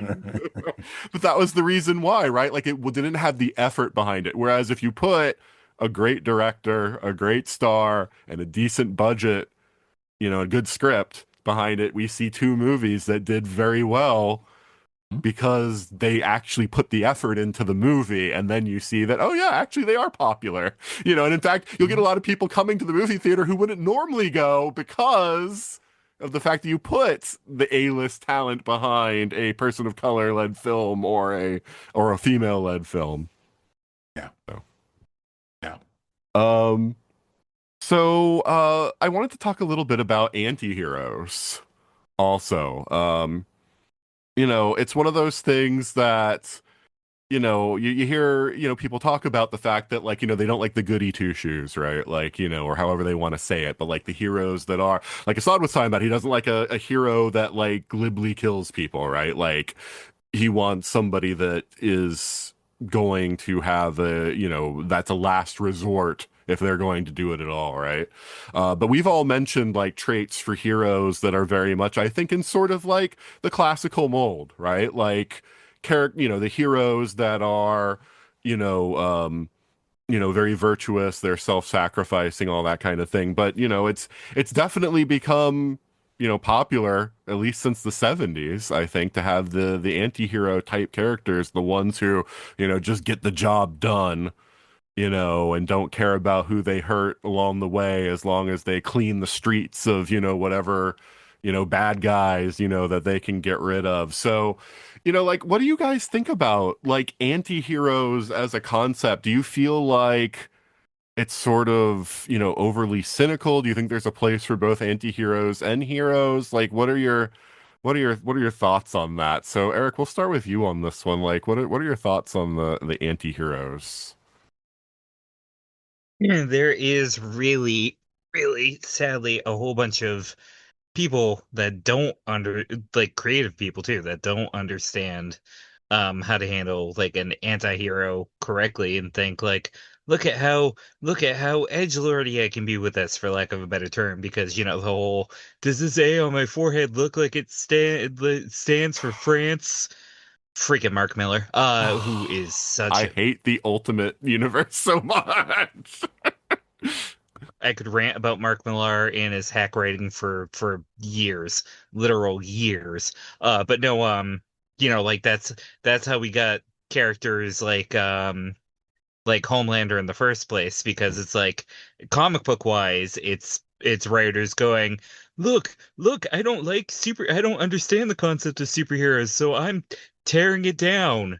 No, a real anti-hero is somebody like Frank Castle or Jason Todd, who, yes, they are killing people, but these men still have moral codes. Like Jason Todd, there's an arc where he sees this little kid who's been taken care of horribly, puts the parent in their place and decides, I'm not letting this kid deal with another minute of this, and I'm making sure that that kid, is protected. Frank Castle is a man who, I forget which writer it was, but obviously there's that infamous 5 or 6 pages where the dirty cops walk up to him and go, "Look, Frank, look, we're wearing Punisher logos. Look at don't you love what we're doing?" Frank literally takes their guns away, dismantles the guns, and goes, "We're nothing alike, you and I. Let's get that out of the way right now. I ever see you wearing, what is essentially my badge ever again, and you're getting put 6 feet under." He does not kill those men. He just flat out goes, "Nah, I ever see you pulling this crap again, you're dead." Like the true anti-hero isn't like an anti-hero.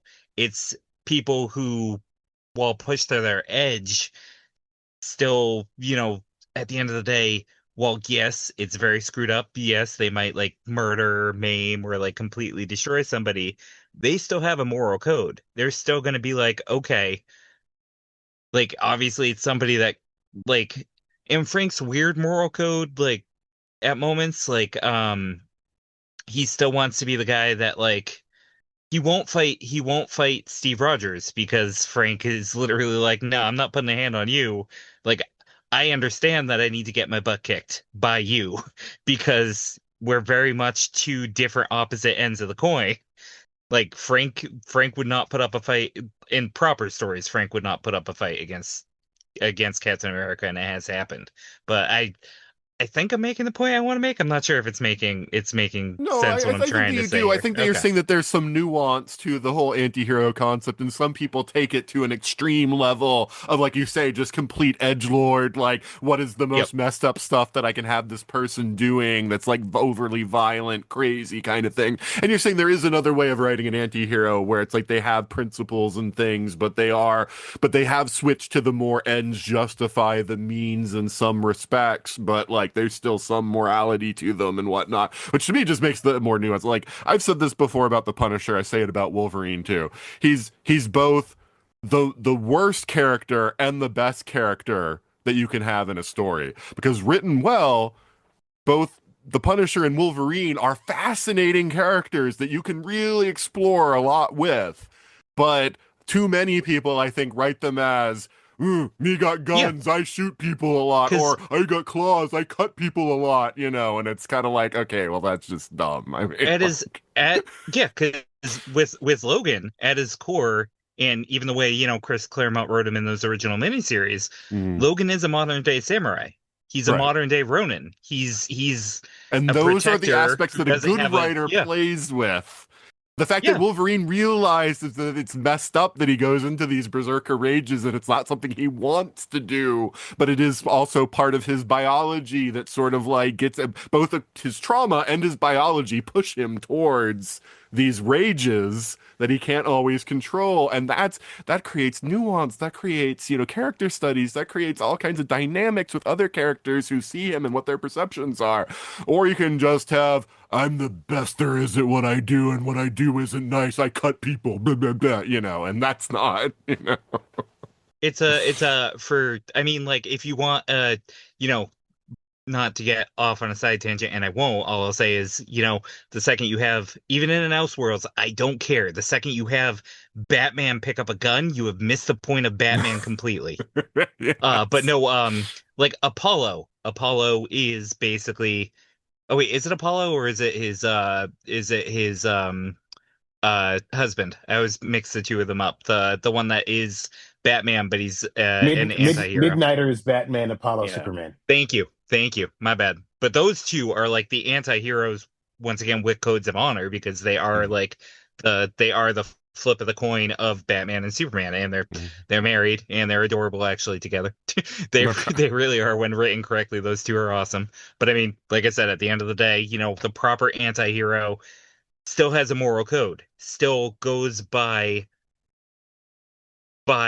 like they kill, or some of them kill, but it's for a reason. They're going after bad people. It's not just look how edgelordy we can be, like a majority of the 90s 90s independent image stuff. Yeah, I'm throwing shade there, but well, even in the who 90s, I'm talking about. or even in Marvel in the 90s, they ended up canceling. Punisher had 3 books in the 90s. There was Punisher, Punisher War Journal, and Punisher War Zone. They had to cancel all 3 of them, and the reason that they gave was it had become so unhinged. Frank was shooting people for jaywalking. Like it was like, oh, you committed a crime, bam, it was like, and so then they rebooted the Punisher with a new creative team and a single book and whatnot, and it became a much more nuanced character again. I read that run, but I hadn't been reading Punisher in the early 90s because, it was just Frank just shooting anyone for committing a crime. I mean, it was like dumb. So, all right. So yeah, Daviar, what do you think about anti-heroes? Ooh, yeah, I'm kind of fascinated by the whole concept because I'll try to make this some kind of like a coherent point. So I mentioned Dr. King earlier as one of my childhood heroes, and I think that there was very much a movement of over deifying certain figures through history as untouchable, and I think that there was and for me, I think there was a lot of cynicism in that. Because I think the point of that was to say that there can never be another one of those, because those people were perfect, they were angelic, and it's like, so no one else can ever aspire to that. And I think that when you do that with certain figures in history or certain figures in art and make them and deify them and put them on such a platform that no one can ever achieve them or ever aspire to be that, I think that can kind of give birth to us, the notion of the anti-hero, because who is the more human, quote unquote, or the more realistic version of what a hero can be.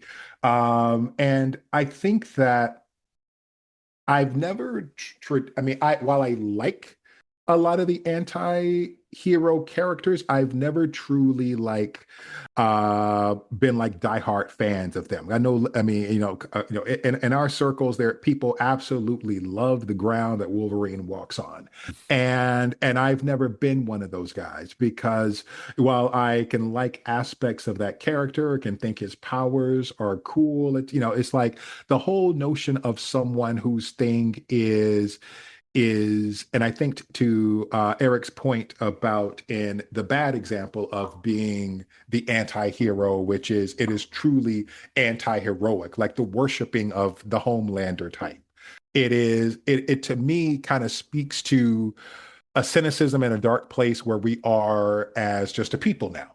Whereas that is looked at as more of the authentic hero to idolize or to worship because there's something about that entity that seems more realistic than Superman 25, which is no one who had those powers would want to do good. That's just so unrealistic.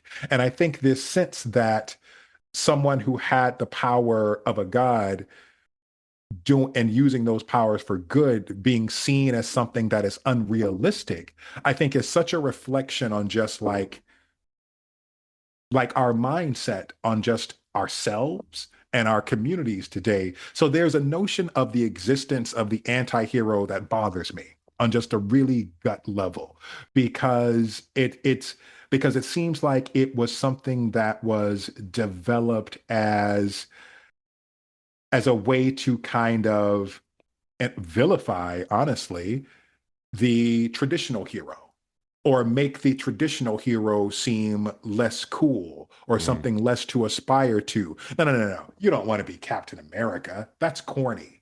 You don't want to be Superman who's trying to, that's corny. Don't you? Isn't Homelander, isn't Wolverine, aren't these people who like have no quote unquote code? Isn't that the cooler thing? Don't, I mean, it's like, and that's why there's so much interesting dialogue around, Zack Snyder's Superman and and Henry Cavill's like, that interpretation of Superman, in this more brutish style and all those debates that exist because that is seen as for some as the more honest Superman to idolize because he's having sex and he doesn't care about just like he feels the burden of just like being a hero rather than just being happy about saving people and carrying everybody's weight on his shoulder. So there is something about the anti-hero, again, just sort of kind of surmise it for me is there's something about that that just kind of disturbs me, the anti-hero narrative, and it's always kind of kept those characters at an arm's length for me.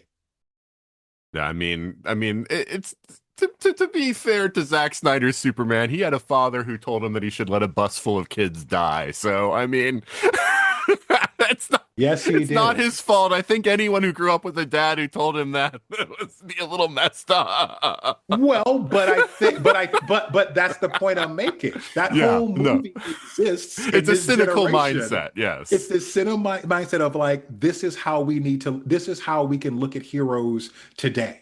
And I Right. think when we're in that place where that is how we feel, that is how some or more and more of us are feeling, this is the representation of a hero. I think there's a line we've crossed, to Yeah, that point. no. That's just Yeah. always going to be my dying point I with hear the you. Zack I hear Snyder. Is you. just like they I hear had Pa you. Kent suggest that he should let a school bus full of kids die. Like, if anyone says that if you have a choice between school bus full of kids living and school bus of kids dying, and they say you should choose the dying one, that Yeah. person has problems. Yeah. Like you should not. And in addition to Easy that, answer. Nathan, and in addition to that, not only does he let the school bus of kids die, but let the school bus of kids die in order to protect you, son. Right, To exactly. protect you. Let them die to protect you, Yes. which is antithetical to everything that Superman is. And that's why, for me, the Snyderverse like never worked. Like, some people Yeah. say, "Oh, Man of Steel was good. It went bad with Batman v Superman." I was like, "No, Man of I've Steel heard, was not good." I've heard some call it a masterpiece. Right, And I yes. won't shout him out, but John Campy. Tom, what are your thoughts about antiheroes? Oh snap! I like Davier. I'm not a fan of anti-heroes. And part of the problem is what a lot of people are calling anti-heroes are straight up villains. Mm. Case in point, I talk about Breaking Bad with my students a lot, and I've seen them all. I co-wrote a book chapter that talks about the science of Breaking Bad. Uh, the problem is when you have a character who is an anti-hero, you need to have somebody in the cast who represents the force of good. Hmm. And a lot of times they're not doing this, especially Marty Supreme, which I'm not a fan of. I was not unhappy that it received 0 Oscars at this year's Academy Awards because all those characters are terrible. All those characters are terrible. I mean, a classic anti-hero. There's a movie called Payback with Mel Gibson and Brian Helgeland he Love it. directed it. He's got credit, but he got fired and Mel finished it and it became a hot steaming pile of mess behind the scenes. But one of the reasons that movie still sort of kind of works is he's not a good dude, but there are worse dudes, and he still has um, some kind of moral code whatsoever. I am so over the evil Superman trope. I just can't. It's lazy, and this includes Zack Snyder. It's like, dude, I don't want to see the nightmarish future where Superman goes bad. It's like, come on, really? I don't. I like Man of Steel mostly because I like Cavill, I like Adams. Mm. The Pa Kent stuff was BS. It's just like sacrificing himself, being willing to sacrifice the school bus of kids. At least 8-year-old Clark knew better, or however All right. old Clark is supposed to be, had an innate sense of morality. Obviously, it came from Ma, not Pa. But I just don't. It's. I thought Punisher season 1 worked really well because of John Bernthal is an amazing actor. Mm. That dude, and I love the fact that his future Bear co-star is the person he's protecting in season 1, Eben Moss Bachrach, who is now the Thing. But if you don't have Punisher has gone over the top, and I thought it was interesting that Daredevil Born Again shows him encounter rogue cops who are wearing his symbol and Hmm. they get the treatment from him. Um, but yeah, I think it's it's an easy, cheap way for people to have their hero or have their character succumb to complete darkness, and I don't find that interesting. Um, that would be like calling Macbeth an anti-hero. No, he's a straight up villain. So, people who do bad things are generally bad people. Now, people can do bad things for a good reason. That starts to get into some morally gray areas. But man, this whole I watch I will watch the final season of The Boys despite myself. There have been so many times along the way where I'm like, I do not need to be watching it. It's just so nasty and gross and ooh. Yeah, I drew the line at the spinoff. I watched the pilot for the spinoff and I stopped. I watched season 1 of Invincible. I watched the season premiere and I'm like, yeah, I'm bored. You're not bringing anything new to the party. You're just reveling in the mayhem and the violence. And I don't think that's good for us as a culture. The fact that these shows are doing well, the fact that people don't understand that you should not be rooting for Walter White. You're supposed to be pitying Walter White. And I've seen interviews with Vince Gilligan the first time he was on Conan's show on TBS. Conan asked him, "Do you like Walter White?" And Vince Gilligan says, "Heavens no, he's evil." And yet, it's a sign of our culture, the problem with American culture, that so many people not only idealize Walter White, but they want him to get away with his crimes. And I had a wish list of 3 things for the finale, and all of them were addressed somehow. But again, tacking into what Davir and Eric have said, I think it's a sign of our culture and kind of the moral rot of our culture. Even from the dirty Harry, go away, go ahead, punk, make my day. A cop who's not playing by the rules. It's like, dude, you're a law enforcement officer. You're supposed to be playing by the rules. And so the fact that you're not makes you a bad cop. Yeah. And Tony Soprano is still an evil mobster. Yeah. That doesn't matter how charming Gandolfini makes him. He's a charming mobster, and Carmela Soprano's his enabler. She's his accomplice.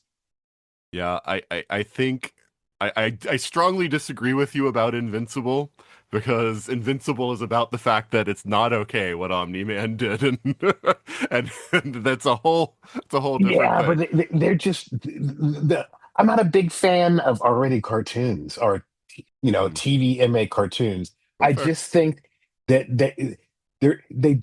they go to 11 with the violence, and it's like, dude, that Mm. just you See, that's know that's funny. I don't want to do a big thing about this, but I will say for me, I'm more okay with it in cartoons because I don't have a visceral reaction to the gore that I would huh. do in live action. I don't like live action to get gory because that turns my stomach. If I see it in cartoon, it's just like, oh, like that's no different than watching Mortal Kombat, the video game, where, people rip off heads or whatever, and it's just kind of like, okay, whatever. I mean, it doesn't look real, so, it's fine. You know? To quote Jean-Luc Picard from Star Trek Nine, the line must be drawn here. Assad, what do you think about antiheroes? I may end up just bouncing off points that other people have made. Yeah, I was also going to say that the definition of anti-heroes goes quite broadly. I mean, yeah, if Walter Mm, White gets called an anti-hero, the Punisher gets called an anti-hero, although Walter White is running a criminal enterprise and the Punisher is wiping out criminals. So they're very different. And what's funny is that a lot of times the people who are making like Breaking Bad or Sons of Anarchy, at the end, they have to bring in people who are even worse mhm. so that the protagonists end up sticking at least somewhat better. And in both cases, it was Nazis. But that's it. It's a wonderful go-to. It's like Yes. anyone else is better than Nazis. Now, for characters like the Punisher and all to work, they also have to sort of like come to that thing where Punisher is blowing up buildings, doing all sorts of things, but never hurting an innocent person. Wolverine Mhm. goes on his rampages. Nobody innocent gets harmed in that whole thing. And that becomes kind of a. Uh, but yeah, I'm also not a fan of anti heroes. Um, Showrunners sometimes seem to be too fond of the anti hero character because, again, they like can cut through the bullshit and get things done. And I'd look at Discovery season 3. I don't know if I mentioned it before. Um, in the first few episodes, where you've got Mirror Giorgio, I think in the first 3 or 4 episodes, every time Saru is trying to reach a diplomatic, peaceful thing, and Giorgio actually solves the problem by kicking somebody in the face. So and I saw that was really the first. It was every time he's trying to do something, and she's like, no, she's taking a direct approach. She's punching somebody. She's pulling off their mask. She's disabling them, whatever, and solving the things. And the problem, I think, is that somehow that's kind of seeped into society as general. That people have this perspective that things can be solved very easily if we just sort of take away the rules. Just go in there. You can do that. There's a very simple answer to everything when there isn't. Again, Mhm. it's like, so that's why you end up thinking that, if the criminals have too much representation, they've got too many rights. You just need to let the cops loose and they can take care of things. And I think we've seen that that is not the case. I mean, I'm sure a lot of policemen who have done bad things started off with good intentions and they're going to do the right thing and they're only going to entrap drug dealers or whatever. But, we know that it doesn't work out that way. But I think people have now got, and I think that's also led to some of the people who have ended up in places of power. That it's like they've promised that, I've got a simple answer. This is the problem. This is the problem. I'm going to get rid of that, and everything will be great. And it's just not that simple. Yeah, I think I was naive as a teenager. because I did think that characters like Wolverine could be interesting, the Punisher, whatnot. I liked the anti-heroes within sort of a comic book context because there were so many of the traditional sort of bright heroes also. And I do think that that's kind of like one of the important things, was because I saw it as and yeah, for me, I see the point that other people are making too, that the definition of anti-hero has gotten way too broad, or people are attributing it. To me, like, the anti-hero is the person who tries to achieve a heroic means through less than heroic, Punisher, most Marvel heroes don't try not to kill people ever. Punisher is like, well, if I just killed people, I could get rid of the villains who are murdering and raping, innocent people, and so I will just murder them. And so, even though that we can say that's a morally, a bad thing, but if I do this bad thing, I will achieve a good end. And so, to me, that's what I see as an anti-hero. They're trying to have a heroic goal in mind, but not using heroic means to get there. What I find interesting in the comic universes is how the other people, like the other X-Men who are not as willing to kill people, don't really have an issue with Wolverine going out and slicing and dicing whoever he wants to. Well, I mean, it And really depends on what you're reading and when and whatnot, because sometimes the X-Men do have issues with how brutal Wolverine gets. But yes, I mean, I know what you're saying. I mean, and a I lot of would say times they that don't. even in the Marvel universe, because when you have the Punisher in the same general Marvel universe, it's like, why are you going after drug dealers? Apart from like the one-offs, like Punisher kills the Marvel universe, but it's like, why are you going after drug dealers when you've got Magneto planning to wipe out the world? And start there, then you can come down to the drug dealers. Yeah. But I mean, like, the thing is, the Punisher started off as a character that showed up in Spider-Man comics. He didn't have his own book. And it was like, yeah, the 70s was a more cynical time, but it was like, I think that the Punisher was supposed to be a cautionary tale when he first debuted. Everybody lost their minds and thought he was so cool, and then he gets his own book. I And I actually like read that issue. I like that Netflix, when they were doing their Marvel stories, didn't go straight for doing Punisher.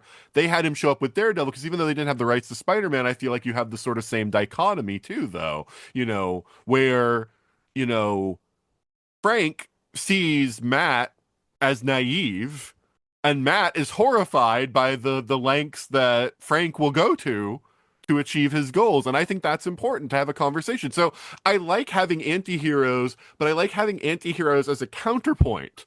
I think that our culture has become obsessed with the idea of the anti-hero as a good thing, which is kind of like what Assad is saying.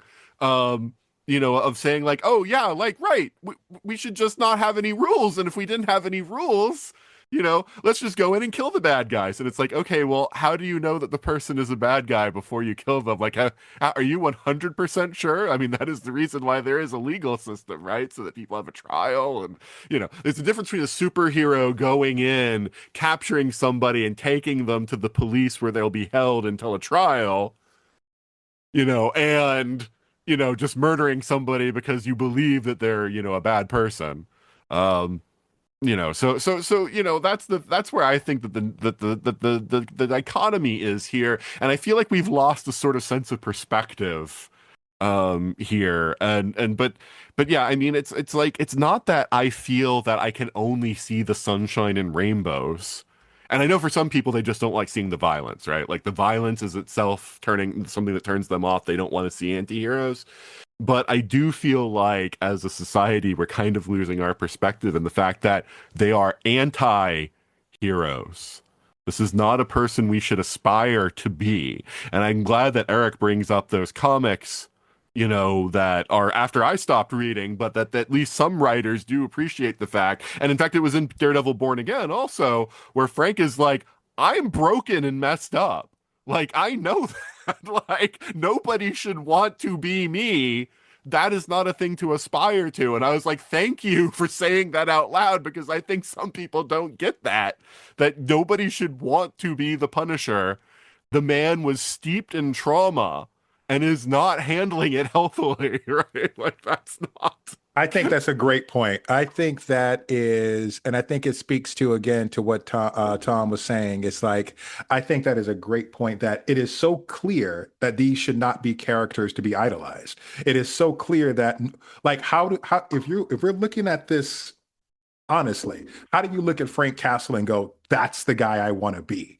Because everything about him is broken. How do you look at Homelander, who is mentally broken, and that is why he is the way he is, and say, that's the guy I want to be, or that guy is cool? This guy is clearly just destroyed. So it is, again, I think it speaks to really something of just where we are in regards to despair and maybe a lack of optimism, that these are the people that we are looking at the bully or who's leaping first and it's like, I don't care what's down there, I'm just going to leap, and going, that's who I want to be. And I think that is really responding to so much of the commentary that we're having about things, about a lot of our art today, and because it's really a battle between these two perspectives, I think, more than anything. You know. Um, so, I mean, we talked about who our classic heroes are. And we've had many years since then to sort of assess, like, who our heroes are now. So, do you have like another person you look to now, or a character, either a character, a real life person, like who would be like a hero you would like to shout out about who is, and it could be an older character that you're still like, no, like, to me now, where I am in life, this is like the number one like figure that I idolize. Or if you've already given that person, if you want to give your number two or whatever. Um, but let's start with you on this one, Assad. Like, what is your favorite like heroic character now? I'm thinking that I've still got my classics, Batman, the Star Trek crews for the most part, the Doctor. Although sometimes you do have issues because writers and all can put in something that seems totally contradictory to what they've done before. I think one glaring example is Batman's 10 Nights of the Beast storyline, where at the end it's pretty much implied that he has sealed the KG Beast into the sewers, where he will presumably starve to death. And obviously, later on they say, no, he went back and let him out. So, um, but yeah, I'm trying to think if there's any uh, other character that has really jumped on. No, I stick with these characters as long, but I will say as long as they sort of reflect what I feel that a hero should be like, because yeah, sometimes writers have had the Doctor doing uncharacteristically cruel stuff, and I always have a bit of a problem with that. Mm-hmm. So. No, I get you there. I would like to say that I would like to throw out the Dungeons and Dragons movie. One of the things I really liked about it was that the good guys did not go around killing masses of the castle guards. They were like knocking them out and beating them up, but they weren't like leaving a pile of bodies in their wake. And it shows you can do it. You can do it in a modern movie. Yes, but when you're actually playing the game, you've got to murder everybody. Well, yeah, sure. Most players are murder hobos, but that's not how I play it. Okay. See, that is fascinating. I'd like to play with you because, yes, I challenge those assumptions myself. Tom.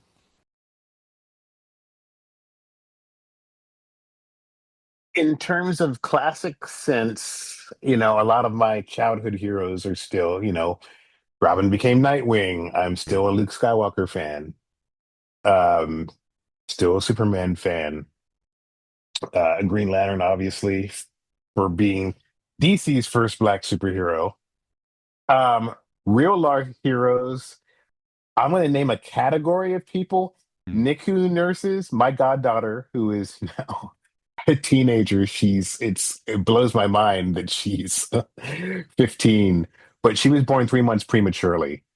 And, I've got the pictures all along the way, especially when I was the first non-blood family member to visit her in the NICU. But NICU nurses are just a special breed of people. It's such a hard job. Not every preemie makes it. and it's a really stressful job, but they're to use another religious phrase, they're doing the Lord's work.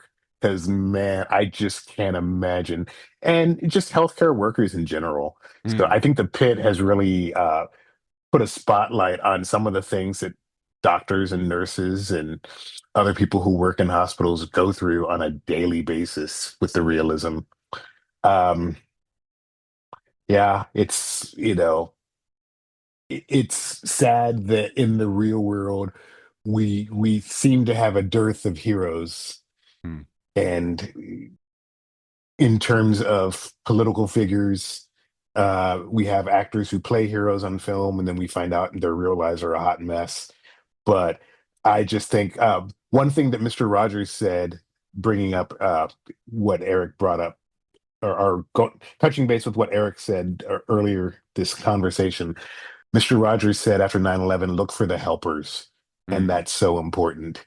And just it saddens me that there are people who are in in a field where they should be helping people and they're not for whatever reason. And I'm not going to call out anybody of any political persuasion, but your job is to, going back to the Dirty Harry metaphor, if you're as a police officer, you're a law enforcement officer, and if you're not enforcing the law, if you're not protecting and serving, you're not doing your job properly.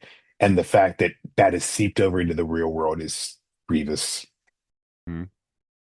No, I do like the call out for healthcare workers. My mother is a nurse, works in the ER. Oh, And so yeah, I mean, and COVID-19 was oh horrible. my gosh. The stress that was put on, healthcare workers, through COVID-19, everything. And a lot of people quit, and Yeah, that just made it harder was because people quit during COVID-19. So it just made the stress far worse. So, she's looking to retire soon now, but like, it was really bad, and so yeah, it's a good shout out. Because yeah, go I don't think mom. that people give. I mean, I know that some people were calling out for during COVID-19 and talking about the healthcare workers, but generally, when things get better, just ignore the hard work that people put in for that. Yeah. Um. Eric, you have another character you'd like to give a shout out for? I have always been and will always be, especially as I grew up, a fan of the everyman, the ordinary guy who gets put Mm. into extraordinary circumstances. I mean, my Hmm. three favorite films of all time are Big Trouble in Little China, Army of Darkness, and They Live. And those three men are the very definition of every man that gets thrown into the most bizarre, craziest crap imaginable. Even though Hmm. Ash, it was his own fault, but still. Yeah. Uh, but like you look at a, a Jack Burton or John Nada. Yeah, that's right. That's right. Who actually knows his character's name? Those of us who love that movie know his name, but Roddy Piper, his character does have a name. It's John Nada. But no, obviously, like I love the every man character that gets thrown into a bizarre situation. I mean, Mm. that you look at a Harry Dresden in a book series like the Dresden Files. Dude's dude's Spider-Man. Like Jim Butcher Mm. said, he's literally inspired by Spider-Man. That is why Harry exists as a character he does. You look at someone like Jack Knight. Starman is probably one of my favorite comic books of all time. Wesley Dodds. DC just brought him back from the dead for their their miniseries called Night Terrors a few years back because he was literally the only man who could help the heroes, even though he's literally just a man, but he's the only one that could help them face what they needed to. I mean, Clint Barton, Hawkeye, literally an every man character who is surrounded by gods and doesn't bat an eye when he has to pretty much is the last man standing and has to take on uh uh why can't I think of his name? It's one of the most classic Avengers stories of all time, but he's the last man standing against uh uh it's gonna bother the hell out of me. It's after the Kree Skull War, but it's one of the isn't it? I think it's the dude that Jeff Goldblum plays in. Oh, the Grandmaster? Is it the Grandmaster? No. Well, that's who Oh, Jeff I Goldblum forget. plays. it's the same race or whatever, but like Yeah. I said, he's the last man standing and takes the shot to take him down with zero hesitation. I mean, Ted Kord, like I love the everyman character. These are guys who we literally could be with, like within the circumstance if we really needed to be, but it's like it's the everyman character that gets thrown into these bizarre situations, doesn't bat an eye, and still comes out being a hero. Like Jack sees a girl get kidnapped, and it just so happens his best friend, the girl that his best friend was supposed to be meeting up with, was also kidnapped. So Jack's like, I'll lend a hand. Ends up not being the main character at all in that movie, but Jack Burton literally steps up and goes, "No, you're my friend, dude. I'll help you and I'll help, save these girls and get thrown into a Mortal Kombat type situation, which is awesome. But it's all on the wrist, man. It's all on the wrist. But no, it's just like I said, these everyman characters are very much the heart of what I am inspired by and what I love. I mean, and like I said, I grew up obviously, on the last generation to grow up on, like Mr. Rogers and Reading Rainbow and that kind of stuff. But at the same time, like as I grew up, I also fell in love with characters that I just listed where it's just like, okay, cool. These are guys who don't have powers, who don't, don't hesitate to do the right thing at the end of the day, even if it involves as we were talking about at the very beginning of the show, even if it involves self-sacrifice. I mean, all of us love Steve Rogers and the Chris Evans version of Steve Rogers, but it's like even he, while still meek, pretty much goes, bring it, because he's defending somebody. And it's just, I love that kind of character that easily self-sacrifices and doesn't hesitate to protect those around them when they need to at the end of the day. And it's something that you can easily strive towards yourself at the end of the day too. So it's cool. I think you'd enjoy the Dungeon Crawler Carl books if you haven't tried them yet, because I haven't yet. Everybody keeps talking about them. I'm going to be checking them out soon though. Daviar? Yeah, this took a minute. So I think I'm going to go with giving a shout out to the hero trope of the conscientious objector, both in the traditional sense and both from cinema characters and then one of the non-traditional sense. The non-traditional sense, it's going to be from 12 Angry Men, juror number 8, Henry Fonda in the original version, and then Jack Lemmon in the remake. But the person who stands against the group for reasons of consciousness, to do what they think is right and to stand up for the person on trial and just be the one voice that says not guilty. And then the course of the play, course of the movie is this person taking the steps to get the other gentlemen one by one to come to his side and also vote not guilty. And it's just that person who, because one of the hardest things you can ever do is go against the group, is go against the masses, especially when you stand alone.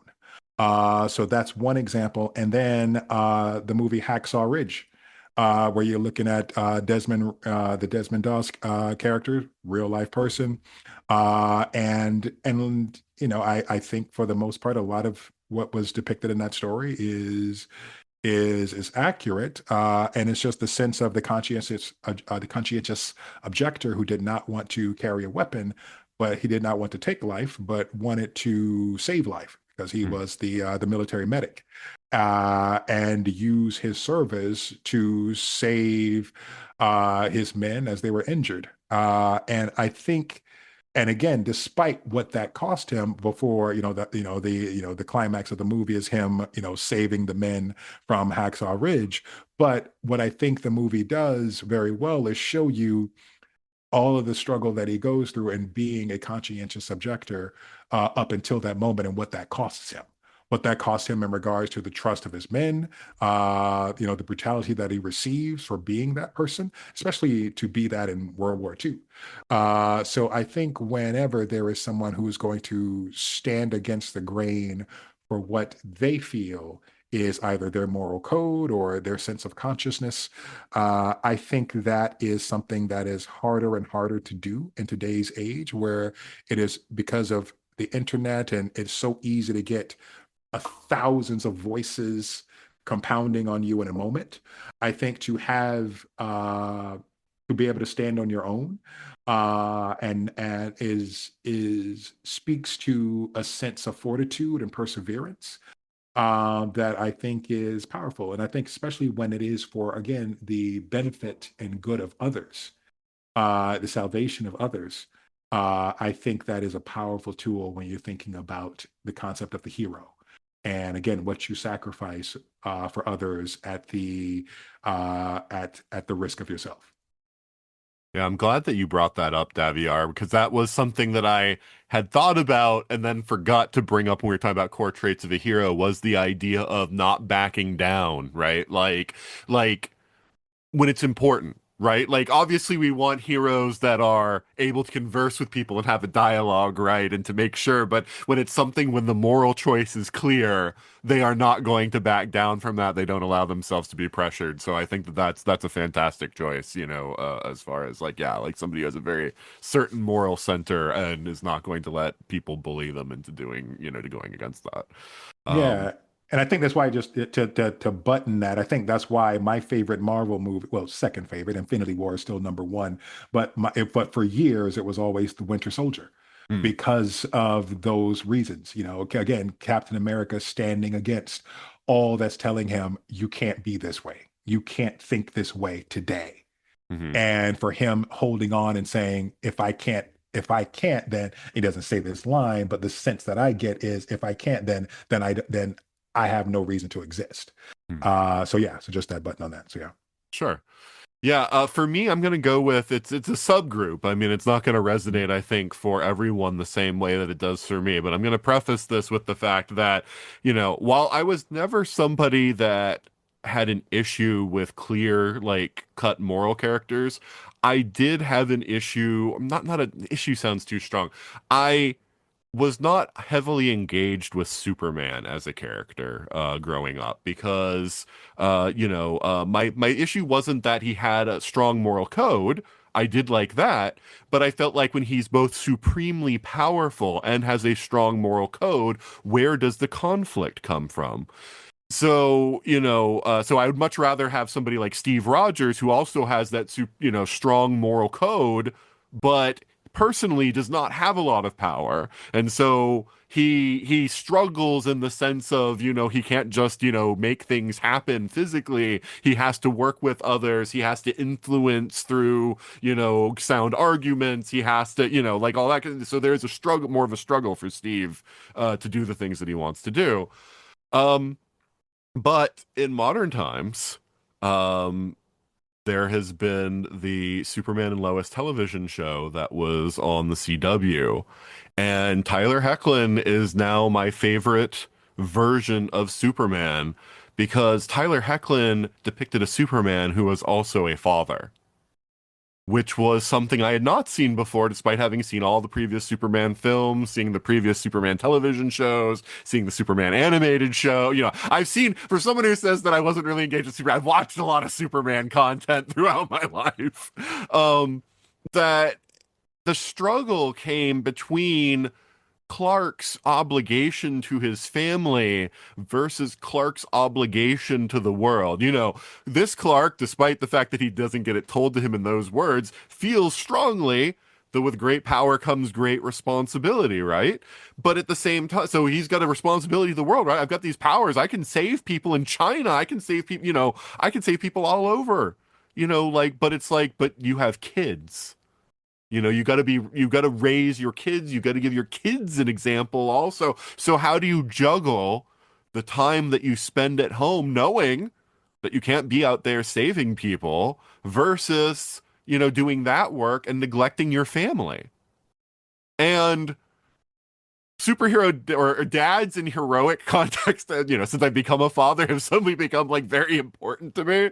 And, like the heartstrings, like get really, involved there. I mean, lots of characters like that, there's like Stripesy in the Stargirl show and, several, this idea of key people who are dads, who are also heroes, just really strongly read. But I love Tyler Hoechlin's Superman. I feel like it gives a new spin on the. I realize in the comics now he's a father. Also, I haven't read those, but it's a new spin on the character for me. I feel like Tyler Hoechlin embodied that hopeful Superman, but also gave him the dynamics that made him feel like a real person. Like if a real person had these powers and then also had these choices to make, the emotional responses seemed like the right emotional responses, to me, that it sold me on the character very heavily. So I'm going to give my shout out. I know I'm a Batman guy going back, but I love Tyler Hoechlin's Superman. And that's not to cast aspersions, on the newest Superman that we have. Also, I just Tyler Hoechlin emotionally and just what and I saw, of course, obviously he's had so much more screen time. Also that is my Superman right now. And so yeah, but I do like superhero dads or heroic dads in general. Now those characters tend to speak to me. No, that's powerful, and that's a heck of a and that and I that's one of those things I've still yet to watch, and I would wonder just from like what you think about that, Nate, as a dad. It is because as a parent, your ultimate responsibility is to your kids, Mhm. but as a Superman, your ultimate responsibility to the world. And so I would love to see like kind of how they deal with that and just kind of just hear more on that. So I need to really get to that show. Yeah, no, and I'll tell you, if you're hesitant because of the other CW shows, it is completely divorced from the other CW. Like, don't feel like it's gonna have the same tone or anything of like The Flash or Arrow or any of those other ones. It is its own animal, its own sort of creative team and everything. Other than the fact that Greg Berlanti produced it, like I that's mean, the only thing that's part of the CW-ness of it. it was it was conceived to connect with everything else, but a little thing called COVID happened, and they couldn't. Canada has really strict, you know this from living there. They have really strict laws for production about how to integrate, so they couldn't do. So they actually, we find out at the end of season two, they're not on the prime CW Earth, and season three, Clark has the enemy he can't defeat. Lois has cancer and Mhm. he is powerless. And they won awards from a lot of organizations for depicting the storyline with, Powerful stuff, because yes, that is I said, like, oh, Superman is so powerful, like where do you have the struggle? What about when it's something that Superman can't take care of? And that's one of he them. can't His take care of wife it. is sick with a terminal illness, potentially Yeah, terminal. yeah. I So thought yeah. Tyler Hoechlin was great when he made his appearance in Supergirl first, but I never Hmm. saw He's good. Lewis and Uh, Clark, the, so the I may show need to is go back quite and good. fix that. Hmm. And they knew that they were ending with season four, so Hmm. the finale sticks the landing. It's Yep, just like, it's a oh proper my ending. gosh, ah, Yeah, like butter. I heartily recommend it, Daviar. And if you haven't seen Stargirl, I would also recommend that. It's also, even though it was on the CW, it wasn't part of the CW stuff, and that's another really great show. Love it. Yeah. Cool. But yeah, so guys, we've been talking about heroes for a while. I really love this. Just like I like talking about villains and monsters and stuff. I like having sort of these sort of broad subjects, but we all sort of bring our own stuff, into it and whatnot. So it was a lot of fun. Indeed. Uh, all right. Does anyone have anything though before we go that you're like, I want to say this one last thing before we go? It might sound contradictory to everything else I've said so far, but one of my favorite characters is Judge Dredd. Oh, And one thing that's Wow. been interesting is that it started out as just like this sort of satirical look at how Mhm. macho U.S. Cops were. But over the years, especially when he's written by John Wagner, it's become a much more deep reflection into sort of just this sort of very severe justice system, how it can be abused. And actually, I don't know, I feel John Wagner is the only one who can write Judge Dredd properly because everybody else just sort of goes into the, hey, let's make a hyper violent satirical thing. But he actually takes a look at what that sort of system and how Judge Dredd, the character, has evolved from what he used to be when he first appeared. So, because I've been buying like the complete collections as soon as they come out. So Cool. Yeah, no, I I mean, love it. Judge Dredd's a character I don't know a whole lot about. I saw the movie that Sylvester Stallone did years ago, but I know in the Yeah. UK, Judge Dredd is huge. Like that, like there's comics and everything that like lots of people love. You haven't seen the Carl Urban movie? No. Yeah, it's great. No. Dude, Check that out. watch the Carl Urban movie. Okay. It's so good. There's nothing that impressed me about the one that I saw that made me want to watch another Oh, one. Carl Urban can do no Yeah. wrong. if you want to see Oh. somebody redeem the horrible "I am the law" line, Carl Urban does it. Yeah, it's definitely worth it, man. Yeah. Definitely worth It's it. and it's only like 90 minutes too. Yeah. Oh, and I'm blanking on her name, but the bad guy is played by Game Lena of Thrones. Lena Lena Headey. Headey. Lena Headey. Headley. Nina Headey. Yep. Headey. Yep. It's so good, Nathan. You would love it. It's actually a Mhm. really good movie. But I do think science fiction does allow an exploration of like more extreme circumstances that it's different than like setting shows or a series in a modern day setting and then having like an extreme character because science fiction allows you to sort of since things are already going to be sort of off kilter because it's in the future, it's not going to be the same dynamics. I feel like that's a better exposition for if you want to explore like an anti-hero and like, sort of like talk about society but use this future society as the way of like doing that with. So it makes sense to me that like, written by a good author, like Judge Dredd can be like a very good like, analysis, right, of modern society, but by kind of distancing it, which is what original Star Trek used to do, right? We can have these discussions about race and stuff, but we do it with these aliens in this future setting so that everyone who knows, but for the people watching who would get easily offended, you know, we're not talking about white people and black people. We're talking about people who are white on one side and black on one side, like it's I did. aliens. We're not talking about actual society. I know it's probably a probably well-known fact on this dais, but if you want to talk about another underrated real life person who we could consider a hero, I mean, literally, Star Trek would not exist if it wasn't for Lucille Ball. Mm. That woman was not afraid to speak her mind and back things, and it was unheard of for a woman back then, so it's amazing that she flat out was just like, no, I'm helping getting this show made.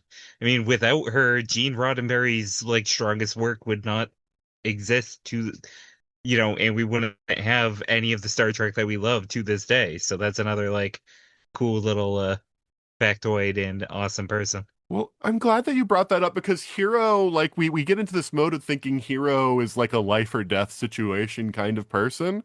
But I mean, it is heroic to stand up to power also, right? And to get a show like Star Trek that was so important on a societal level, made.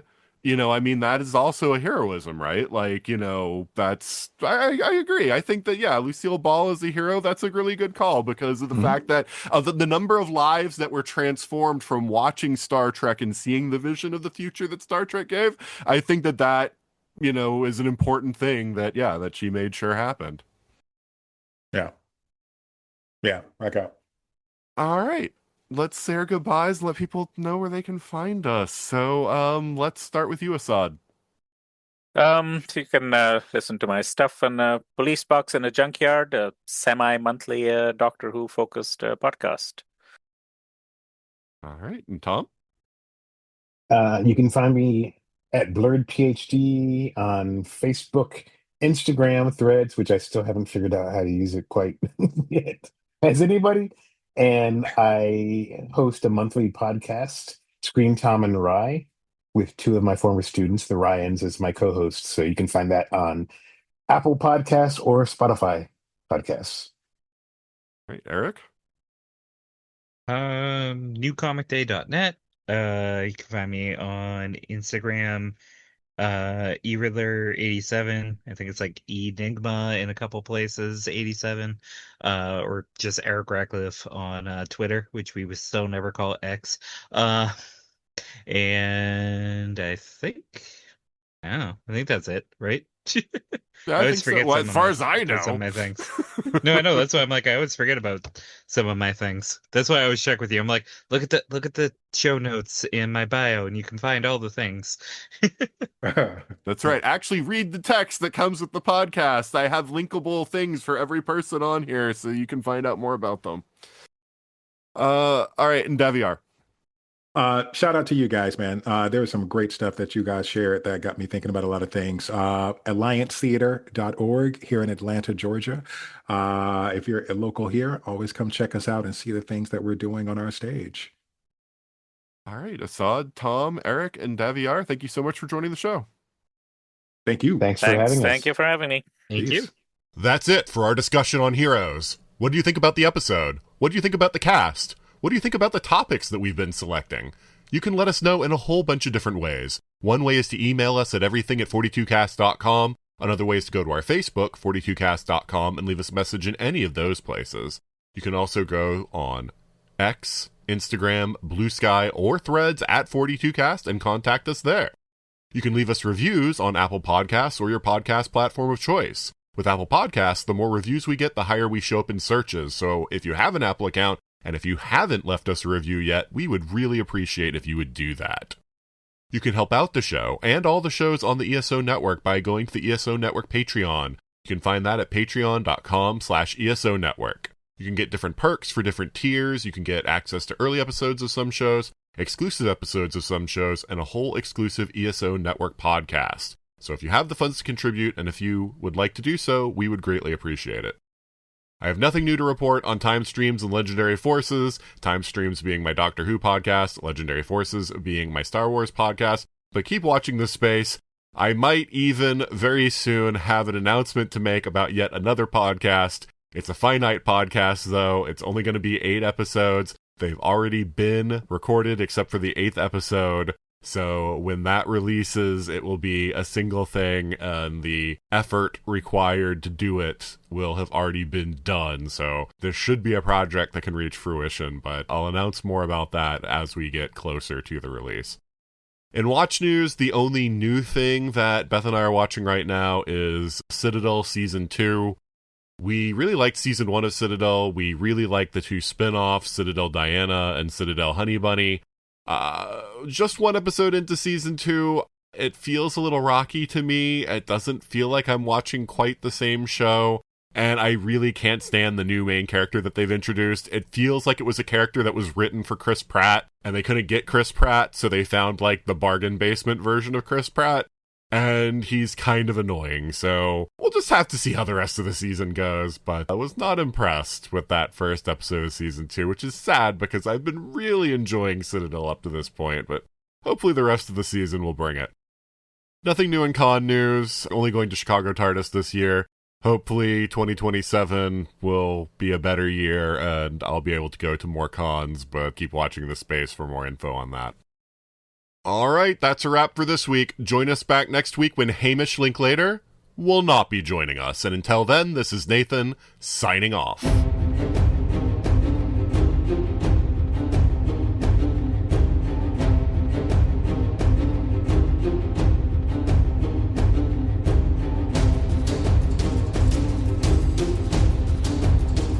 You have been listening to the 42 Cast. Copyright 2026 Vault 42 Media. Got a question for the ultimate answer? Contact us at everything@42cast.com. Theme music is Sharper Swords by Brandon Ellis. Check out more of his work at www.cityfires.com. The 42 Cast is a proud member of the ESO Network.